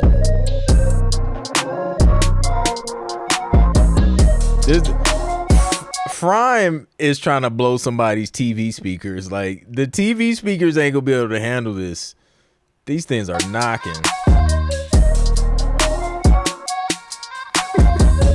Gonna hear something shatter. Like, what is that?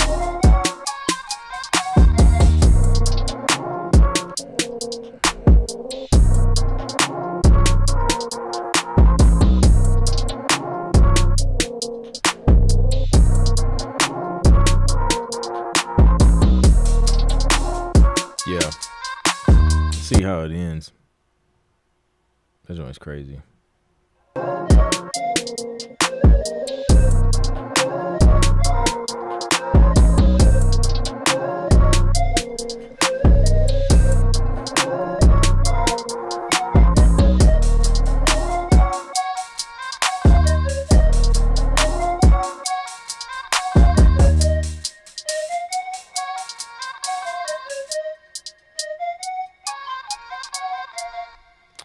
Crazy.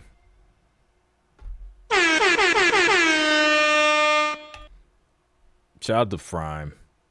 He might have the hardest hitting drums of the night. There was I think there was something else with the drums. Was that Seth's? Seth's drums was hitting too. But yeah, dope stuff. I can see why it got signed. It makes sense. Shout out to Ableton. I like deep down, I have a love for Ableton. I do. I like Ableton. It looks nice and fun. I like the functionality of stuff in there. I like how you can just easily just group stuff.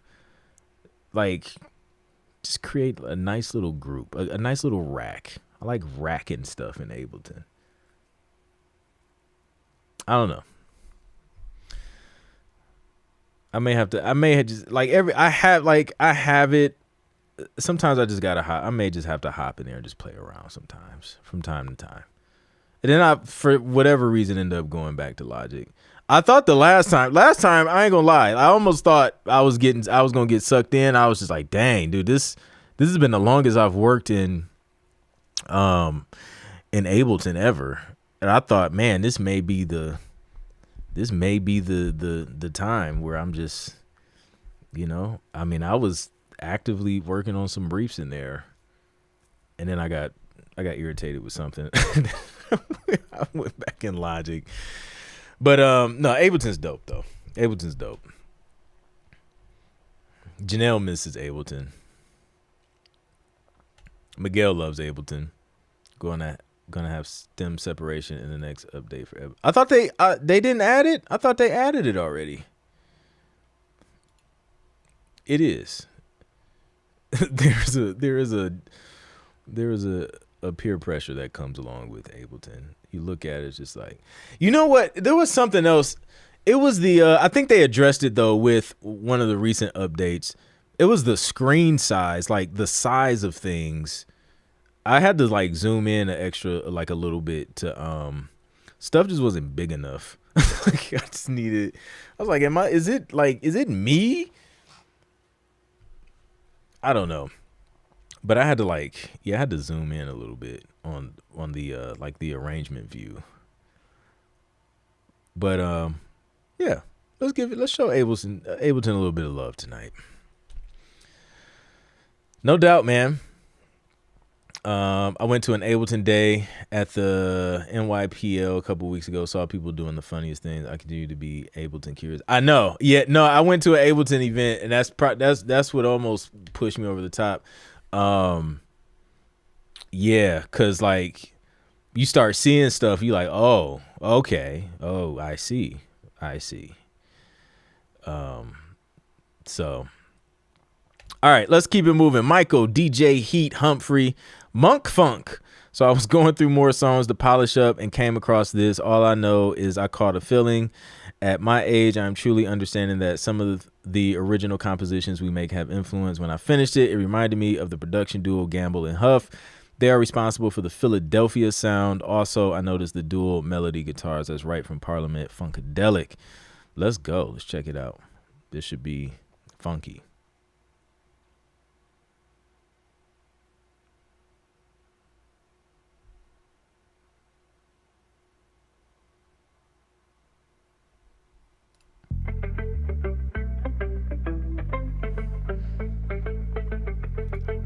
Cardi, yeah, I feel you. I feel you.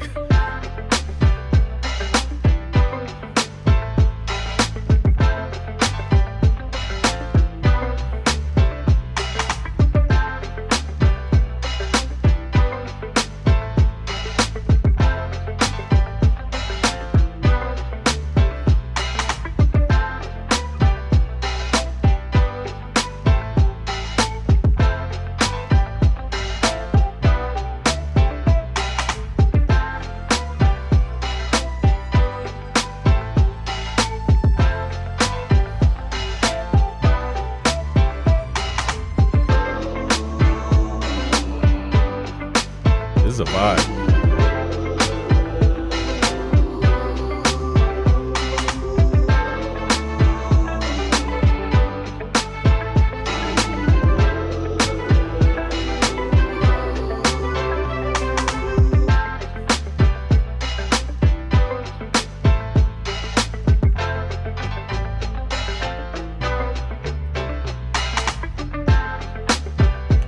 Ooh, it would.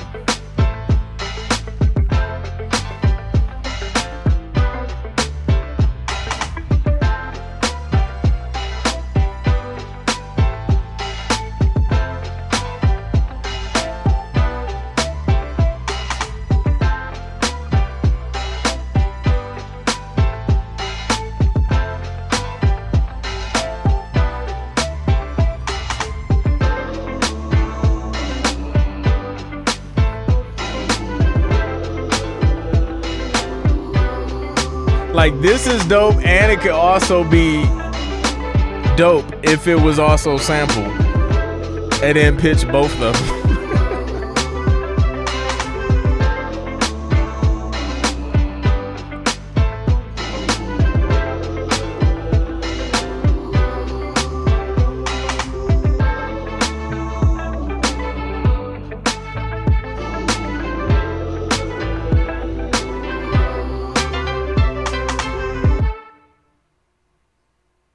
Okay. You know, I rock with this, man. Monk Funk. Nice title. Yeah, I think if I seen a brief and they were asking for funk with this vibe, I think this would nail it. It had a decent enough sting ending on the end. The mix is nice, where it sounds like it's like from a time period, but it still sounds current with like the drums and stuff that you have.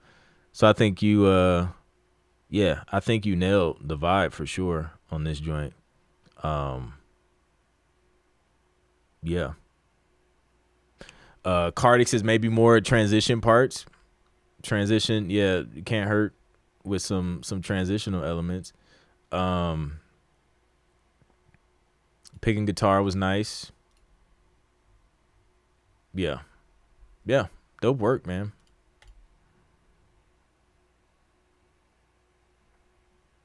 Separation of the sounds in stereo field is nice. Gives the ear some. Yes, I agree. Like you can hear each guitar and like what it's doing.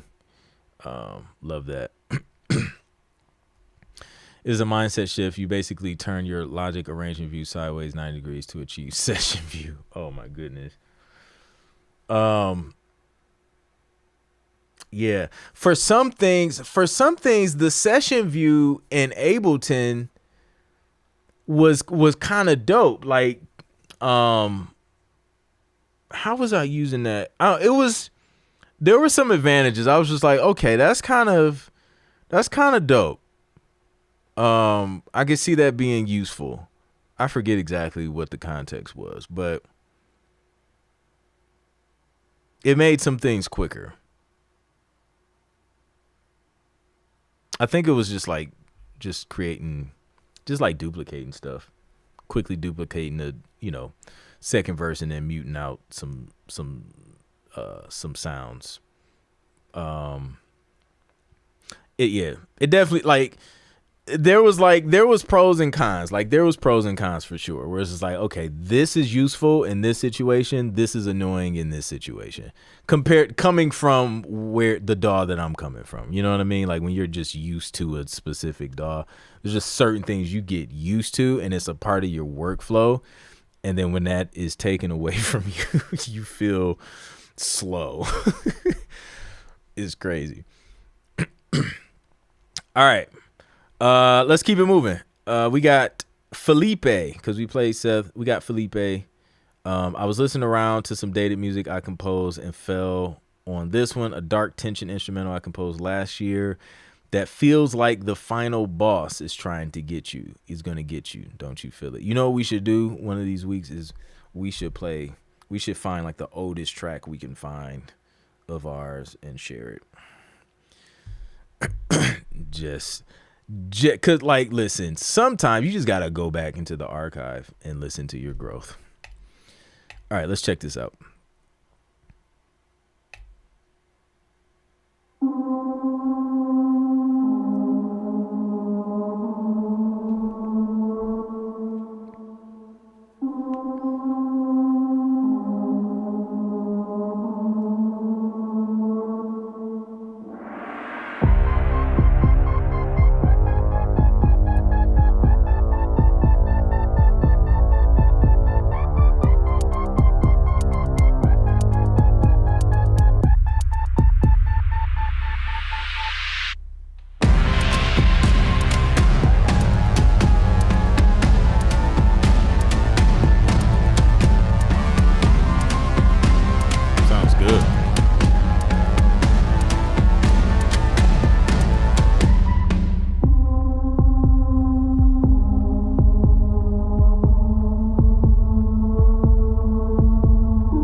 That's catchy.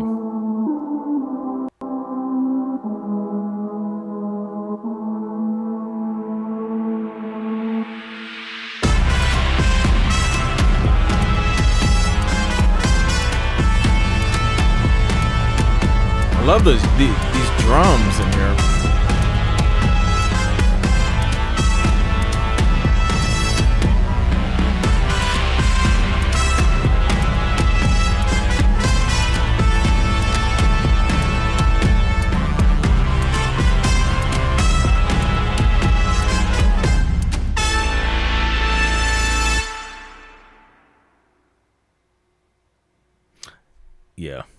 track is the same vibe as Janelle's track. Yeah, I think with slightly more cinematic, with the cinematic drums, I think if you take the drums out, yeah, I think this one and Janelle's could be like in the same film for sure. Well, honestly, depending on what the film is, both of these could be in the same film. But yeah, like how this builds, like the breakdown, really dynamic, and like that consistent theme throughout the joint. It's like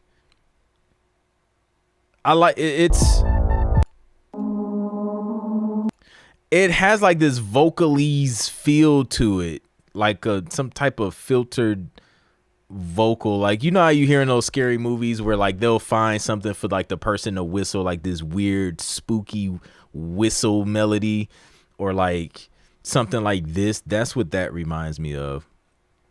Oh, it's gonna be a high judgment night.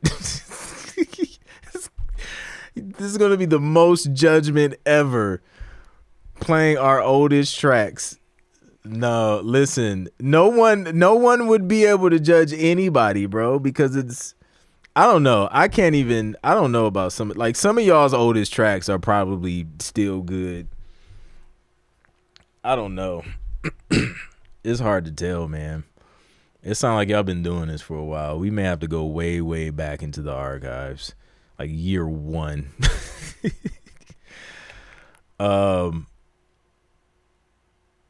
Yeah. So yeah, dope track, DJ Horn.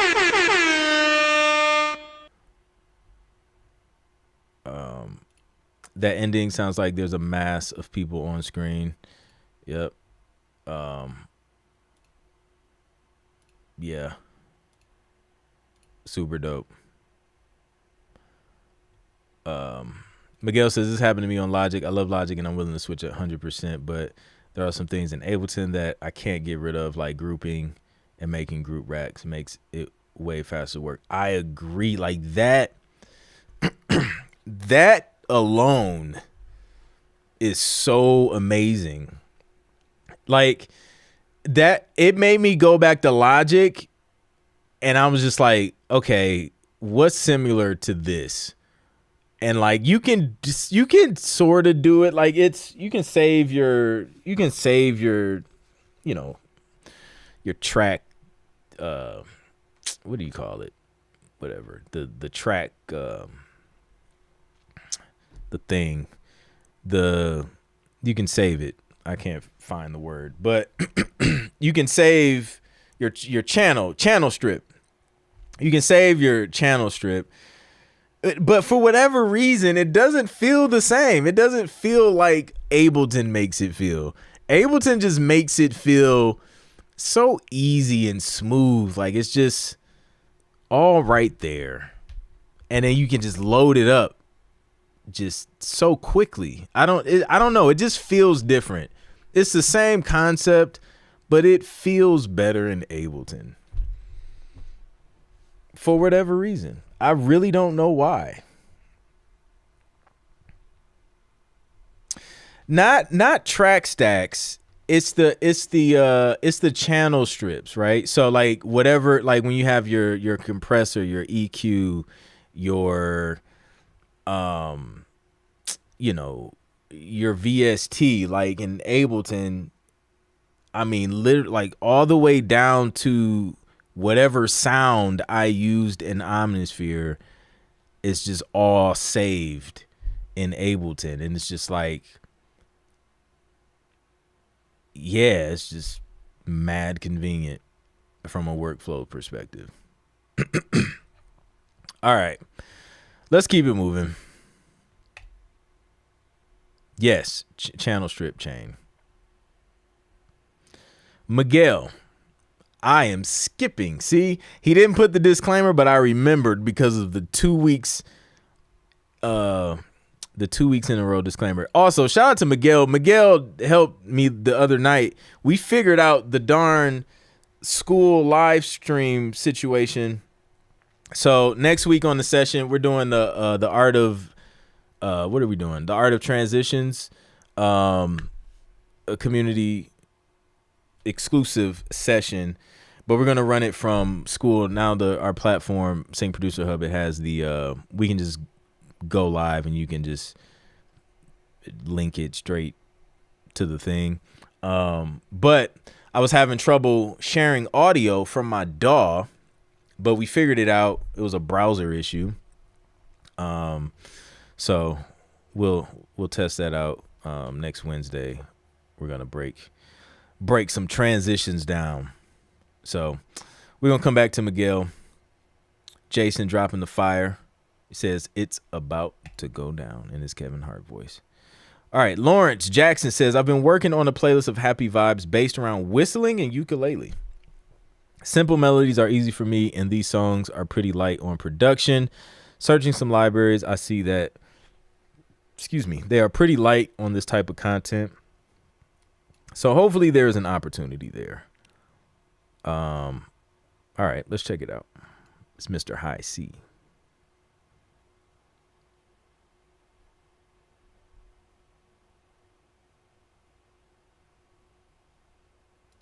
Yep. Yeah. So literally, like, after using it, that's why I kind of like bouncing around in different DAWs, because then it makes you go back to your main DAW and it's just like, you need to be able to do this. And then you figure out kind of like how to do it in that DAW, if it can do it. So I appreciate Ableton for showing me how to use my own DAW more efficiently. All right, let's wait, which one are we playing? So wait, hold on. We need to read this. Okay. So looking for feedback on the mix, specifically pertaining to the whistling coming through and not being overbearing. The level for the ukulele, is it too buried or prominent? And lastly, the kick. They aren't really supposed to be tracks that hit, so I tried to dial it back a bit. Understood. Let's check it out. Context is everything, man. Like, every track. Listen, for kids in corporate music, you do not want your kick hitting like that joint on Frime's beat. Like, they will be in that office looking like, what kind of corporate video is this? This joint hitting. All right, let's just check this out. We're gonna start with the first one. Or let's do a whistler's jig. Let's do a whistler's jig. No, actually, no. Let's do swinging and whistling.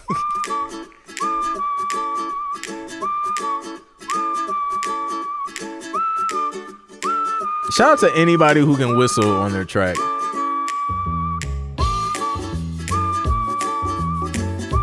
I would turn a whistle down a little bit on this.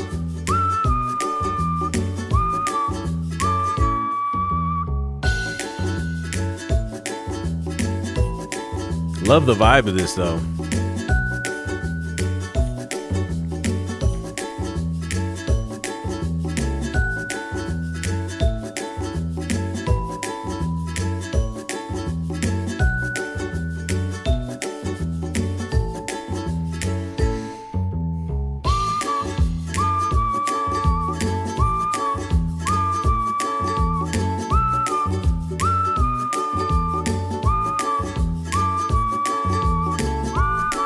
Corporate kicks. You need a corporate kick in your drum library. We got the harmonies with the whistles, though. We took it to the next level. Great instrumentation choice for these.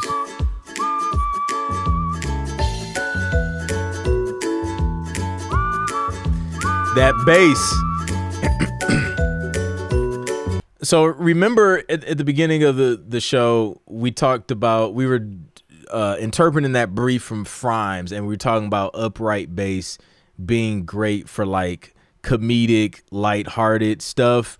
This is a great example of that. You hear the upright bass, it does a great job of just creating that fun vibe, not like too serious. Upright bass it's interesting because in one instance, it can sound fun, lighthearted. And then in another instance, it can go into like some romantic jazz or like some type of, super dope jazz joint. It's interesting. But I'm loving this so far.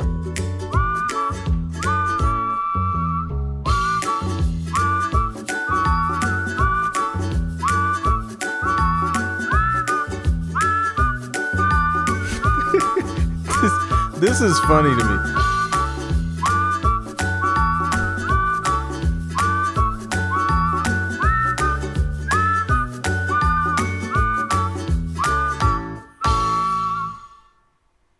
Yo, I just imagine Miguel like whistling into the mic and it's just wind. Anybody just it's all you hear in the recording. So what I would do, I actually learned this years ago in high school. I took a radio broadcasting class and we actually had to broadcast ourselves. So the trick in radio is to take your mic and we would point it like, you would never speak directly into the mic like this, right? You would always angle the mic to where it's like, angled and you're not speaking directly. And so that way, like, you're speaking past the mic, but the mic is still angled to your face to be able to pick up the sound. And that we did that to avoid plosives and wind stuff. So if I was whistling, that's how I would kind of set that up and just kind of whistle like that so that you don't get the wind. I don't know if that picked that up or not, but that's how I would do it. But Mr. High C, if you want to drop your, like, how you recorded the whistles and minimized the whistle blowing, that would be helpful. Because that could be a huge problem. Like, but that was dope. Shout out to Janelle for like simplifying all of the words that I that I put in there. Off axis. There you go. But yeah, that would be crazy though, to just like have a great whistle take and it's just wind. But yeah, no, this is great. Kick, I think the kick was sitting nice.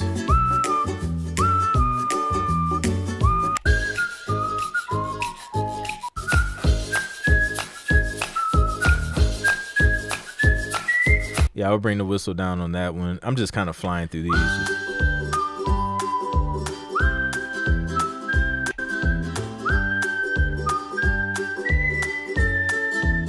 Yeah, I think on all of them, just kind of bringing the whistle down a little bit, I think would be dope. Especially if you're thinking corporate or like dialogue being used over those. You still kind of want it to blend in with the other instrumentation. And then you could also roll off a little bit on the high end of the EQ to kind of, move it out the way a little bit in terms of high frequencies or higher. It's probably more so like mid highs, not anything crazy. But yeah, dope stuff.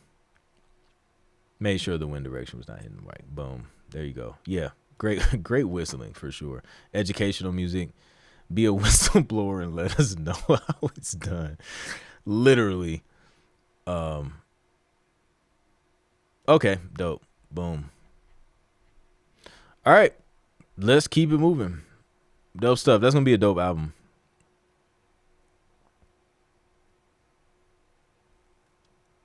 All right, we got Jermaine Hamlet up next. These tracks were submitted and accepted in TuneEdge Library. I submitted them to NFL ESPN Brief.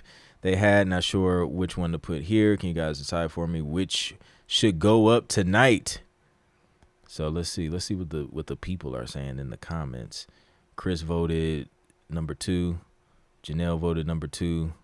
Nicole voted number. Okay, I think we're going with number 2. Let's go.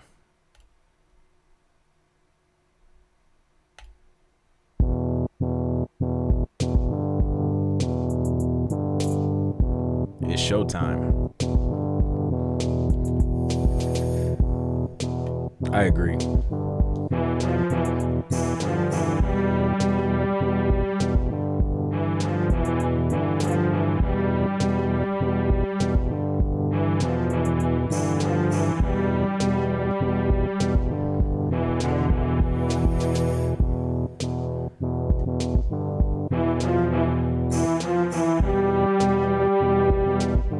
highlights.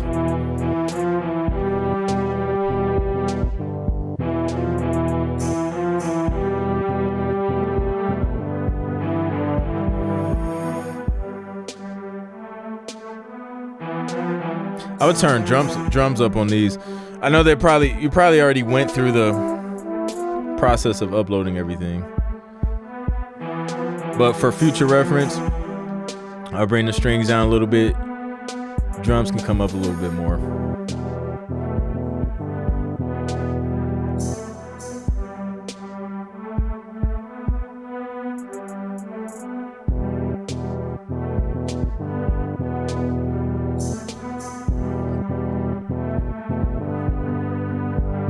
Shout out to Greg Keys in the building. We see you. See how it ends.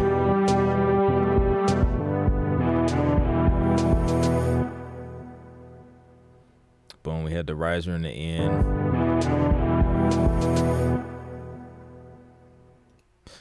So we didn't have like a sting hit, but because of the last note was kind of like the root note of the track, it kind of worked, especially with the little riser at the end. But yeah, my structure's there. Yeah, I think just like mixing stuff, probably even adding like some type of if you're doing more sports stuff, some type of synth, like a higher frequency synth, or like even some brass in there on the hook maybe, for more of the more like high impact scenes and stuff in sports, like your football hits and stuff like that. But yeah, good work, man. Keep it up, Jermaine, and congrats again for getting these accepted. Let's go. All right. Up next, we already played you now. We got Mike O'Connor. This is a recent track approved by TuneEdge. TuneEdge they out here working. I've been seeing a lot of briefs too come in this week. Class as elevator music. I called it Going Up. If it ever got stuck, this is the type of track I'd like to hear to keep me calm. All instruments are VSTs except the guitar, which I played live. Oh, we got a real guitar from Michael today. All right. We thought the other ones were real too. That's the crazy thing. Boom. Add the kick to that root note and done. Easy. All right. Let's check it out.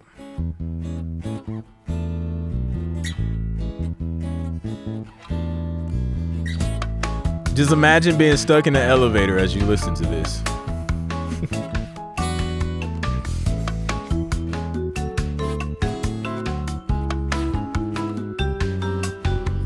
It just makes me feel like it's not that bad. Like, yes, we're stuck, but things are hopeful. We'll make it out. Especially with those strings. We'll absolutely make it out.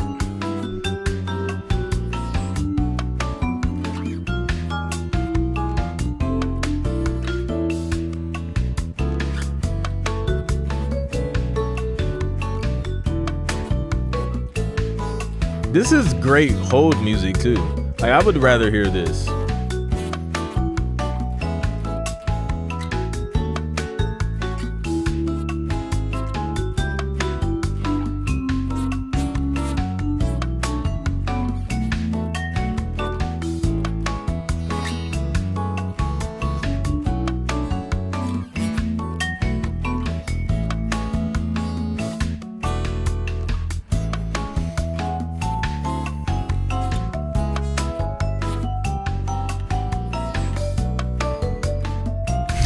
Things are hopeful.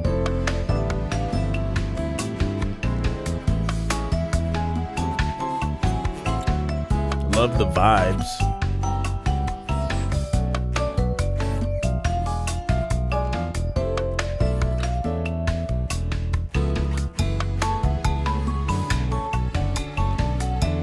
Maybe that's why his VST guitar sounds so good, you know? Because I don't don't think I knew he played guitar either.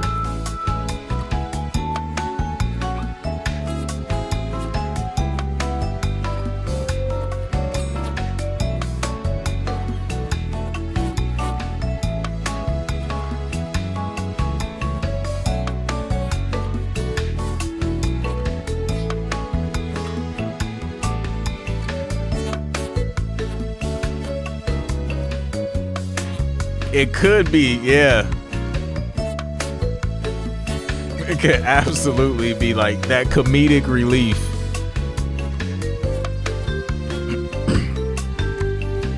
That's funny.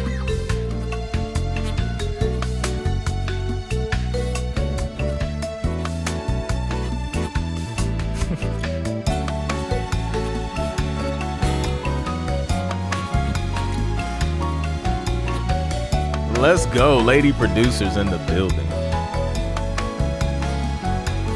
Strings are crazy.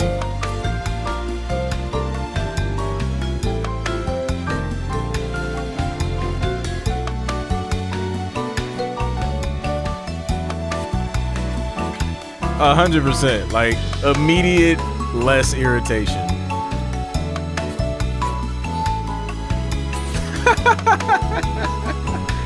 Yo, that is hilarious.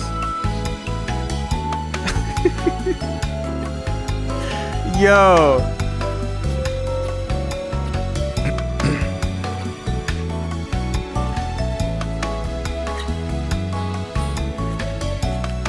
If there was a way. Hold on, did y'all hear that?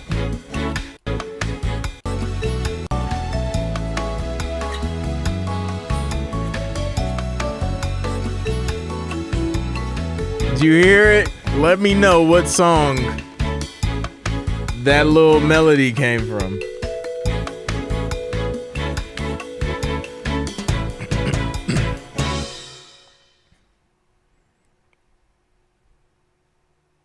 I want to know if y'all heard that.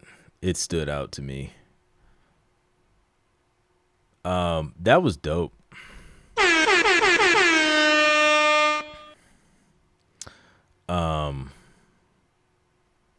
That was a vibe. Yeah, so if there was a way, man, where if I went mute for a long period of time and then LW could just play that to signal that I've been on mute for the past 7 minutes, that would be great. That would be perfect. Oh, 100%. 100%.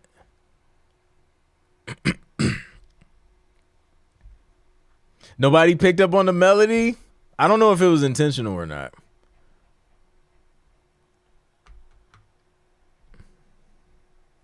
I heard Ribbon in the Sky. I heard a Ribbon in the Sky melody.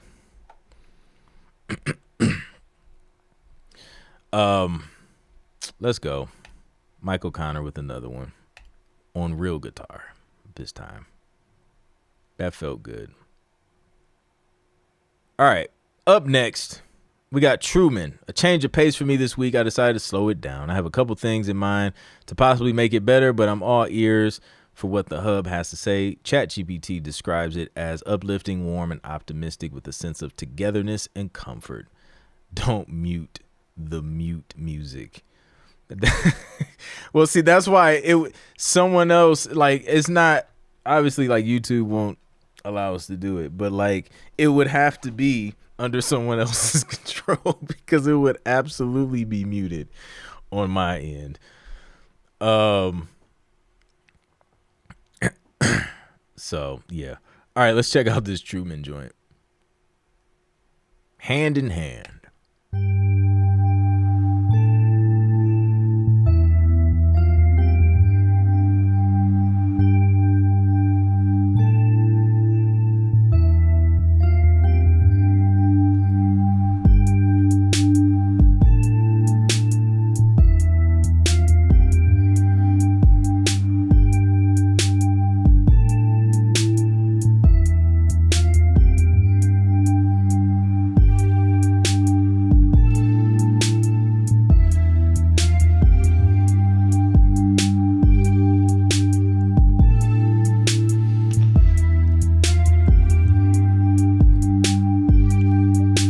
Ribbon in the Sky for Our Love.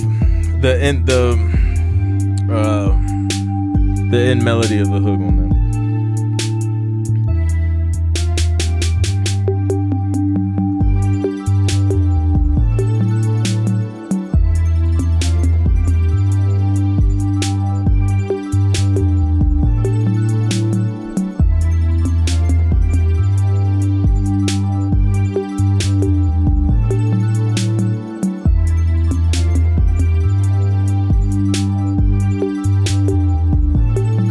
Make a great ambient joint.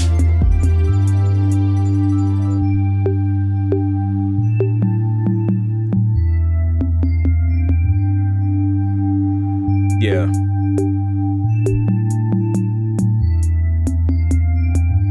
It's a great ambient track. 'Cause you can have this mix, you can have a mix without drums to get more minimal ambient.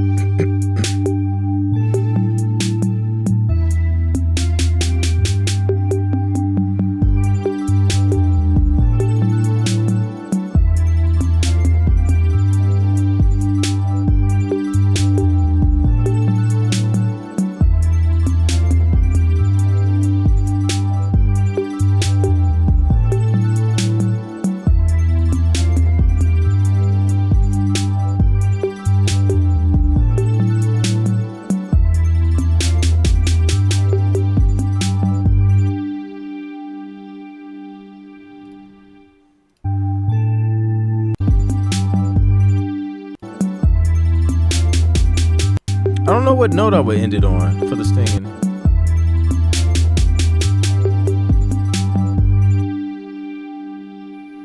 I think you can get away with that one.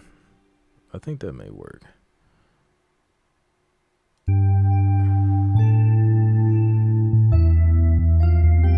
But yeah, no, that feels like some type of ambient use, something that's kind of light. It's kind of, I think it would fall under kind of like the light-hearted, imaginative kind of scenes. Yeah.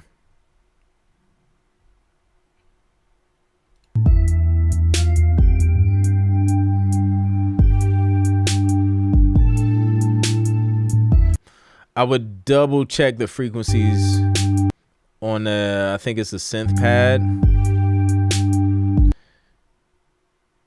It feels like there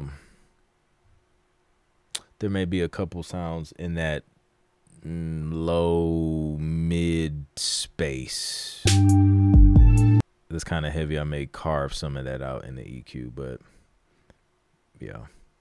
Change the melody, but there's some reference to an old Joe Sample tune he remixed and released around 98. Oh, okay, dope. Cafe Reggio's from Shaft. I'm not man, I haven't seen Shaft in years. I don't even remember that reference. I would have to go back and watch it. But yeah, good stuff, Truman. We played one from Jermaine already. This is something I created when I gave myself an hour to create a track, not finished, but syncable. Let's hear what Allison's microwave creations sound like.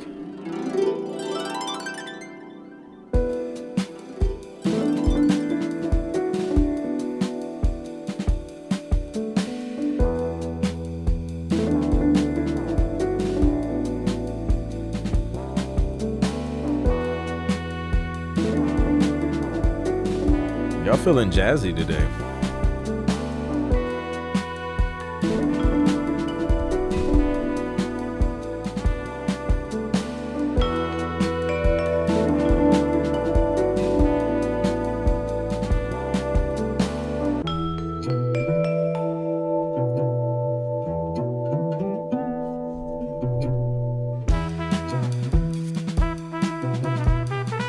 Uh-oh. Getting a trumpet solo? Who's on trumpet, Allison? Don't tell us you play trumpet now.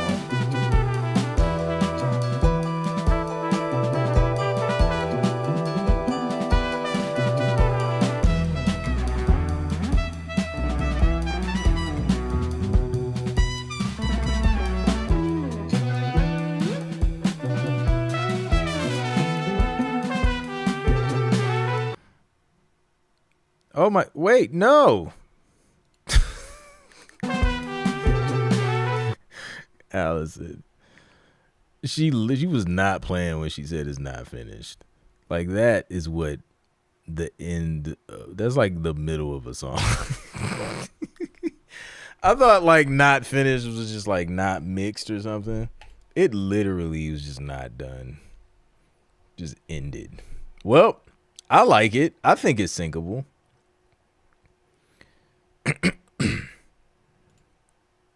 Oh, 100%. Spike Lee always has like some, like, he always has like some type of interesting music in his films. And sometimes it's like in the most random scenes, like the movie, the latest one with Denzel Washington. There was like the whole chase scene. It was like the music that they were playing in the at the little, the little festival or whatever they had going on. And it was going for a long time. Like, shout out to whoever got that sync. They used a very large portion of that music.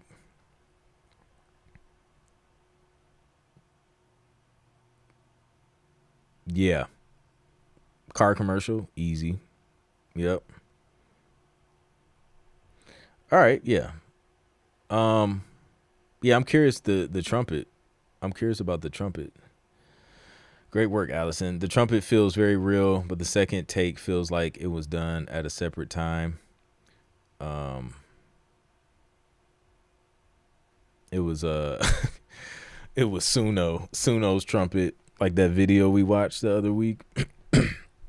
She sung the trumpet into Suno, and then Suno gave her a real trumpet.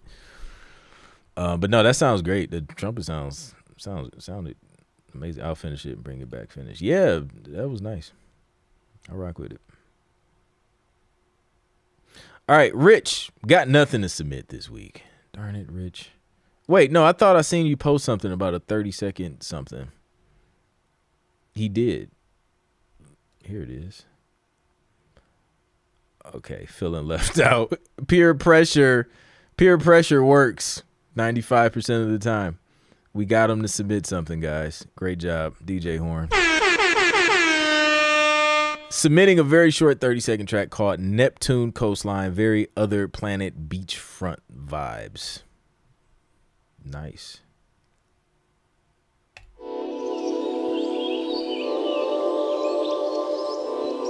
Yep.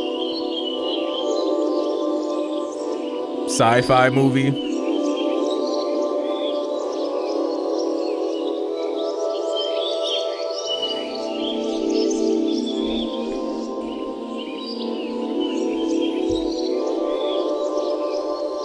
With birds. This planet has birds.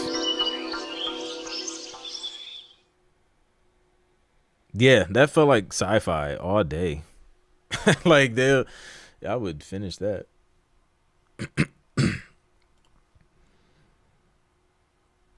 Nailed that vibe.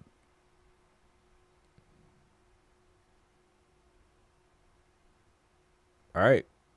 We got Philip Davis. How did I do this again? Was out with the family and almost forgot to post. This is another anthem type beat for my hype playlist album to pitch. Oh yeah, don't mind the mix. Still working on that stuff. Okay, dope. We will not judge the mix. Classic trap. Yeah, that was a nice synth trumpet then.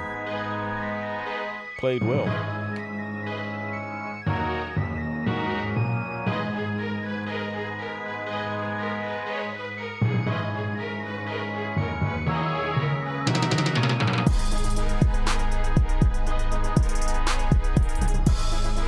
Nice drop.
This'll work.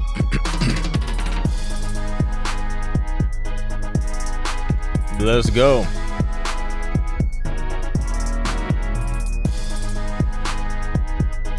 It's amazing how quiet the house gets when the kids are down. It's crazy.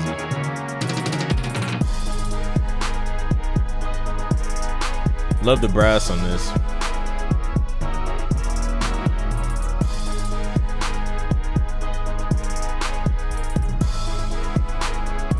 Yeah, they'll use this up. I'm curious to see what this is. Oh, look, now it's not doing it. Oh. No, it's not.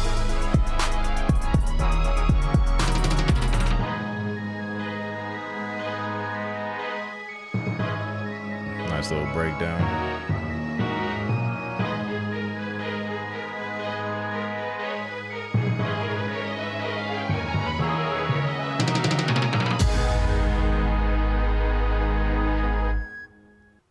Nice. Yep. Yeah, once that joint's mixed, it's good to go. I think it's good to go.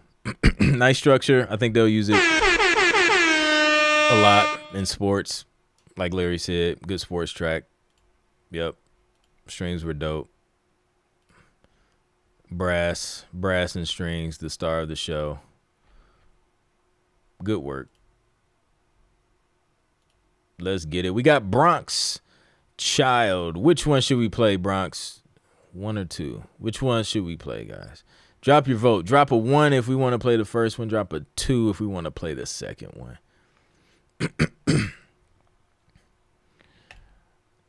Lady producer's rocking with it. Mr. High C's rocking with it. Let's go. We got options tonight. I love options.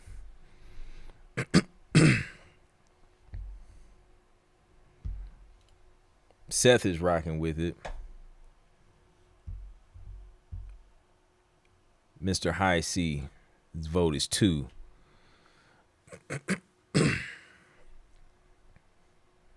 Seth voted 2. 2 for 2. All right, we going with 2. Let's go.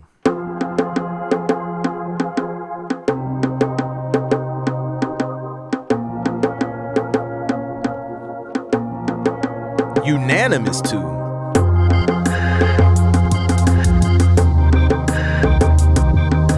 Love that synth.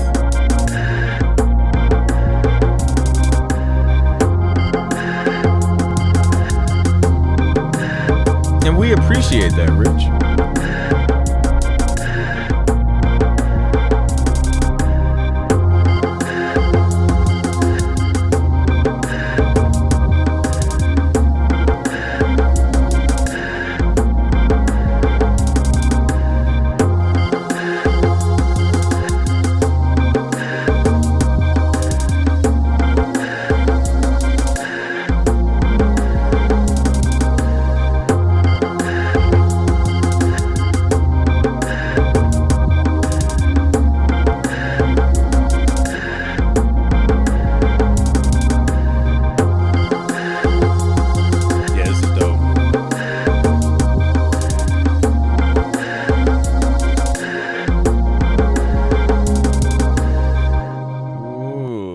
This is a vibe. Only thing I would add is at some point bring in like full drums in this joint. For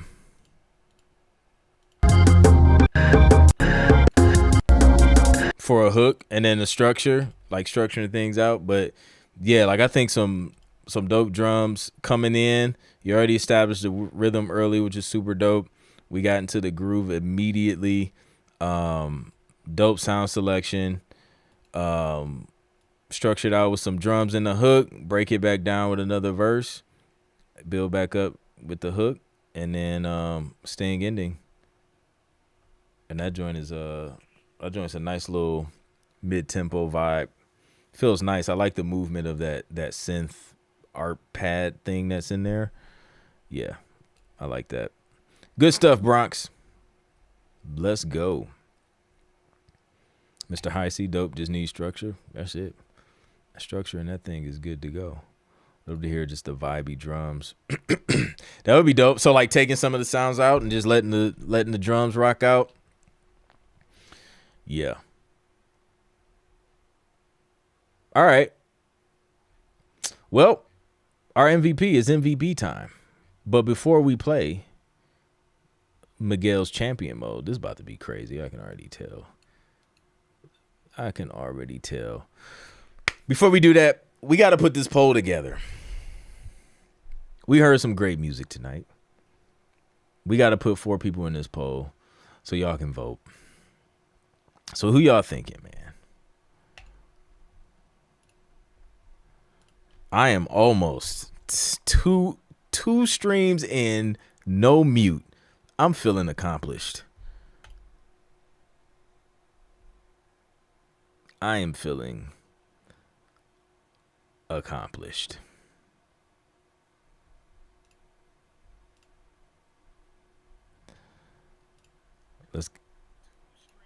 Let's get this poll popping.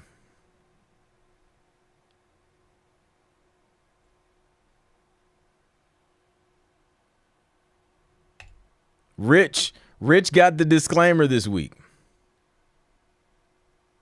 Rich says, I don't know how to write a disclaimer, but they're going to make me do it anyway. They just threw him out there.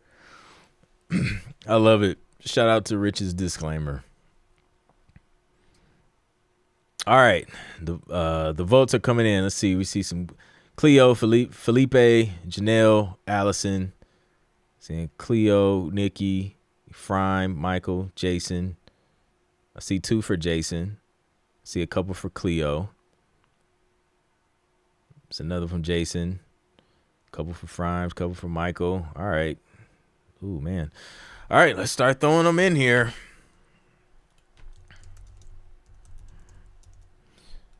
So,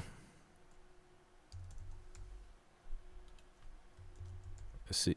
Why is my... Oh. It would help if my keyboard was actually turned on. All right. Frime, Allison.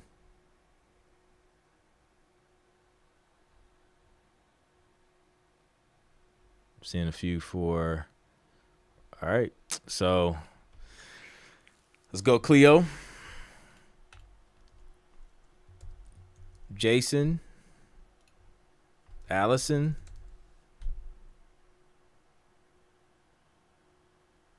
All decisions are vinyl.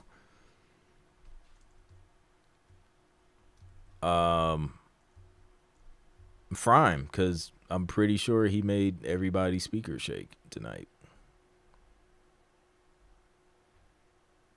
Here we go. Janelle leading the way with the palm trees. Or Rich. I think I seen Rich drop palm trees too. Shout out to everybody. Drop those palm trees if y'all ready for this Miguel joint. I don't know. It's called what was it? Championship mode. I'm gonna drop this poll. Let y'all do y'all's thing. I don't know if this is gonna sound like a tropical championship or if we gonna get. It just may not feel as vacation-y as you may think. I don't know. Let's see. Or it may. I don't know. There's only one way to find out. That's to play it. Let's go. No paro de ser todo un ganador. Sigo vacilando, sigo enfocado. Me llaman campeón. Oh no. Siempre pendiente. We getting tropical. Palm trees all day. But it's got some spice to it. Me levanté con hambre, tengo ganas de buscar el éxito. Mala mía, eso no está en tu léxico. Me levanté con ganas de toda la mañana asomarme en la ventana para ponerme energético. Consejo por lo mío, no se lo pido a nadie. Sigo trabajando hasta que falle. No importa cuántas veces falle, sigo vacilando. Sigo enfocado, me sigo formando. No importa cuántas veces falle, sigo vacilando. Sigo vacilando, sigo enfocado, me sigo formando. Mando. Let's go, Kim Dirt. Me llaman campeón, siempre pendiente. Likewise, thank you. buscando la acción. Mi objetivo es cumplir la misión. Pongo el alma y This is dope. corazón. Muchos le llaman pasión, yo le llamo ambición. No importa lo que digan, yo sigo siendo el mejor. No paro de ser todo un ganador. No importa lo que digan, yo sigo siendo el mejor. No Like the sound selection in no this. paro de ser todo un ganador. Me llaman campeón, siempre pendiente buscando la acción. Mi objetivo es cumplir la misión. Pongo el alma y corazón, muchos le llaman pasión, yo le llamo ambición. No importa lo que digan, yo sigo siendo el mejor. Mix is crazy too. No paro de ser todo un ganador. No importa lo que digan, yo sigo siendo el mejor. No paro de ser todo un ganador. Woo-wee. Miguel with another one. That joint's nice.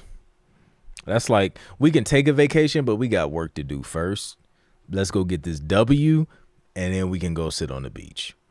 W first, though. That's the vibe. That's the vibe I get from this. Dope stuff. Let me see what this poll's looking like.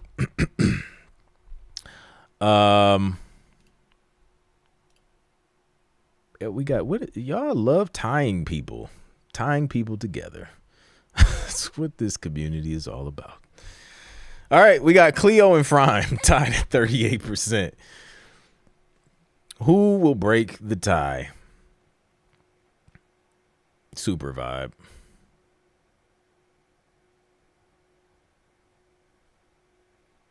Frime and Cleo. Shout out to Jason. Honorable mention for the AI vocals, the AI choir. They did their thing. They did their thing. We'll just wait until the tie is broken.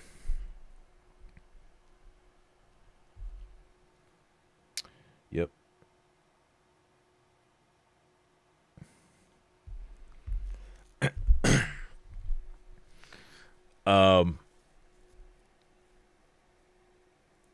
That's and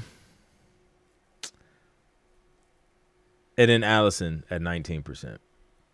Allison came in third with an unfinished track. Shout out to Allison. That's impressive.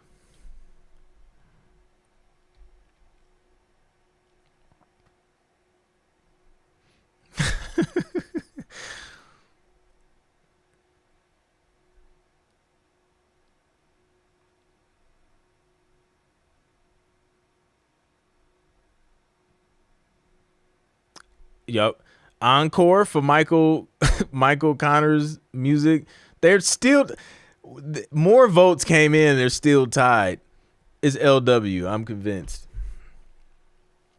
It's LW committing voter fraud. How do you stay tied with each vote coming in? Unbelievable. All right. We're gonna run this going up back as we wait.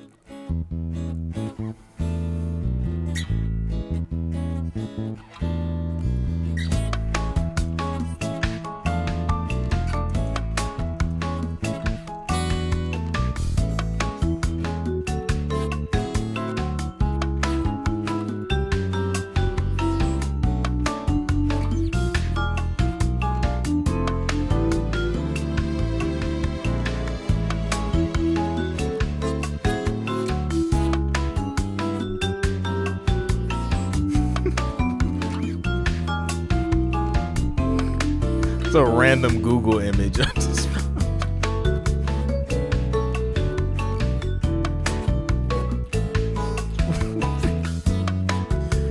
y'all go check on LW. Make sure she makes it home safely.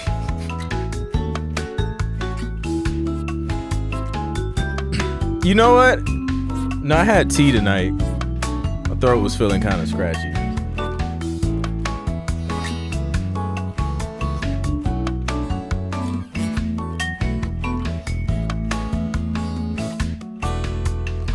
We're still tied, by the way. Cleo and Prime. So invite your friends to the stream so that they too can vote.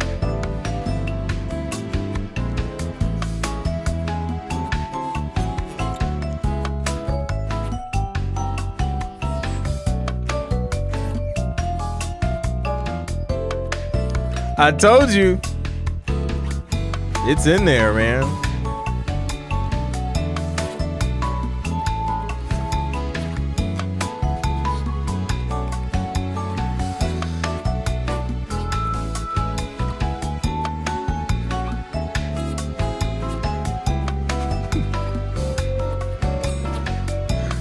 Absolutely.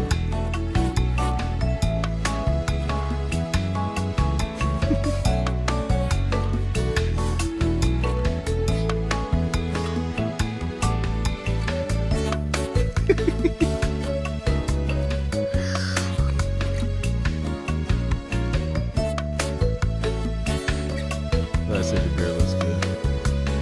Thank you. I appreciate it. Beard Gang.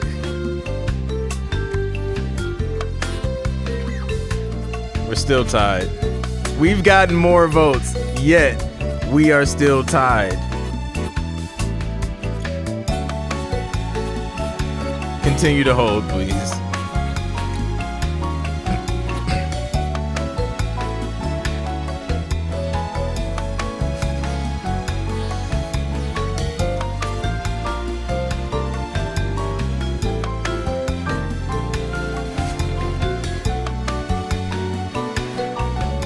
Like, we gotta get some sleep, guys. Come on. You can't be here all night.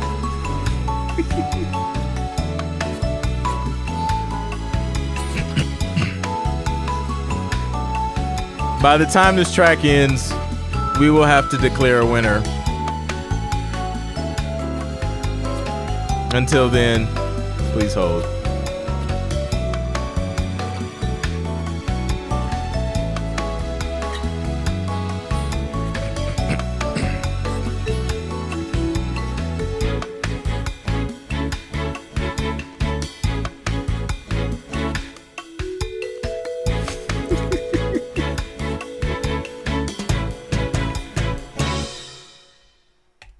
All right. Well, shout out to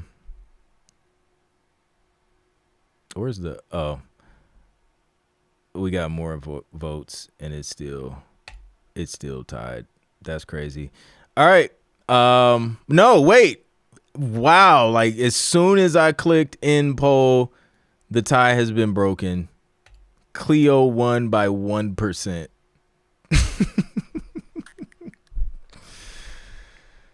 Things are hopeful.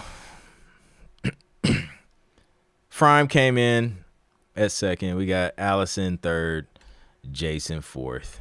Shout out to everybody. I have no idea. If I had to guess, it would just be LW.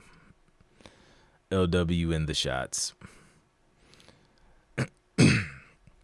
Because we know there's been a history of this.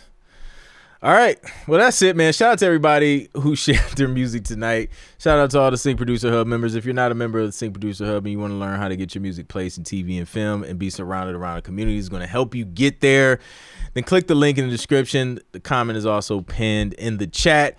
And join Sync Producer Hub today. There's really cool people in there. And yeah, we just have a good time. But that's it. Y'all have a great rest of the week. Hold on. I got to look at my calendar. I don't think we'll be streaming next Friday. Yeah,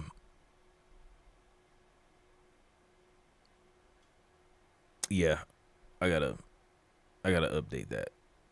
No stream next Friday, but Wednesday we are doing a special Art of Transition session Wednesday night at 9 p.m. So I'm gonna break down the art of transitions for music and sync in your production. So it's going to be super dope. The link to that will be on the community calendar, so you guys can tune in for that, and we'll just hang out, have a good time. All right, I'll see you guys Wednesday. Peace.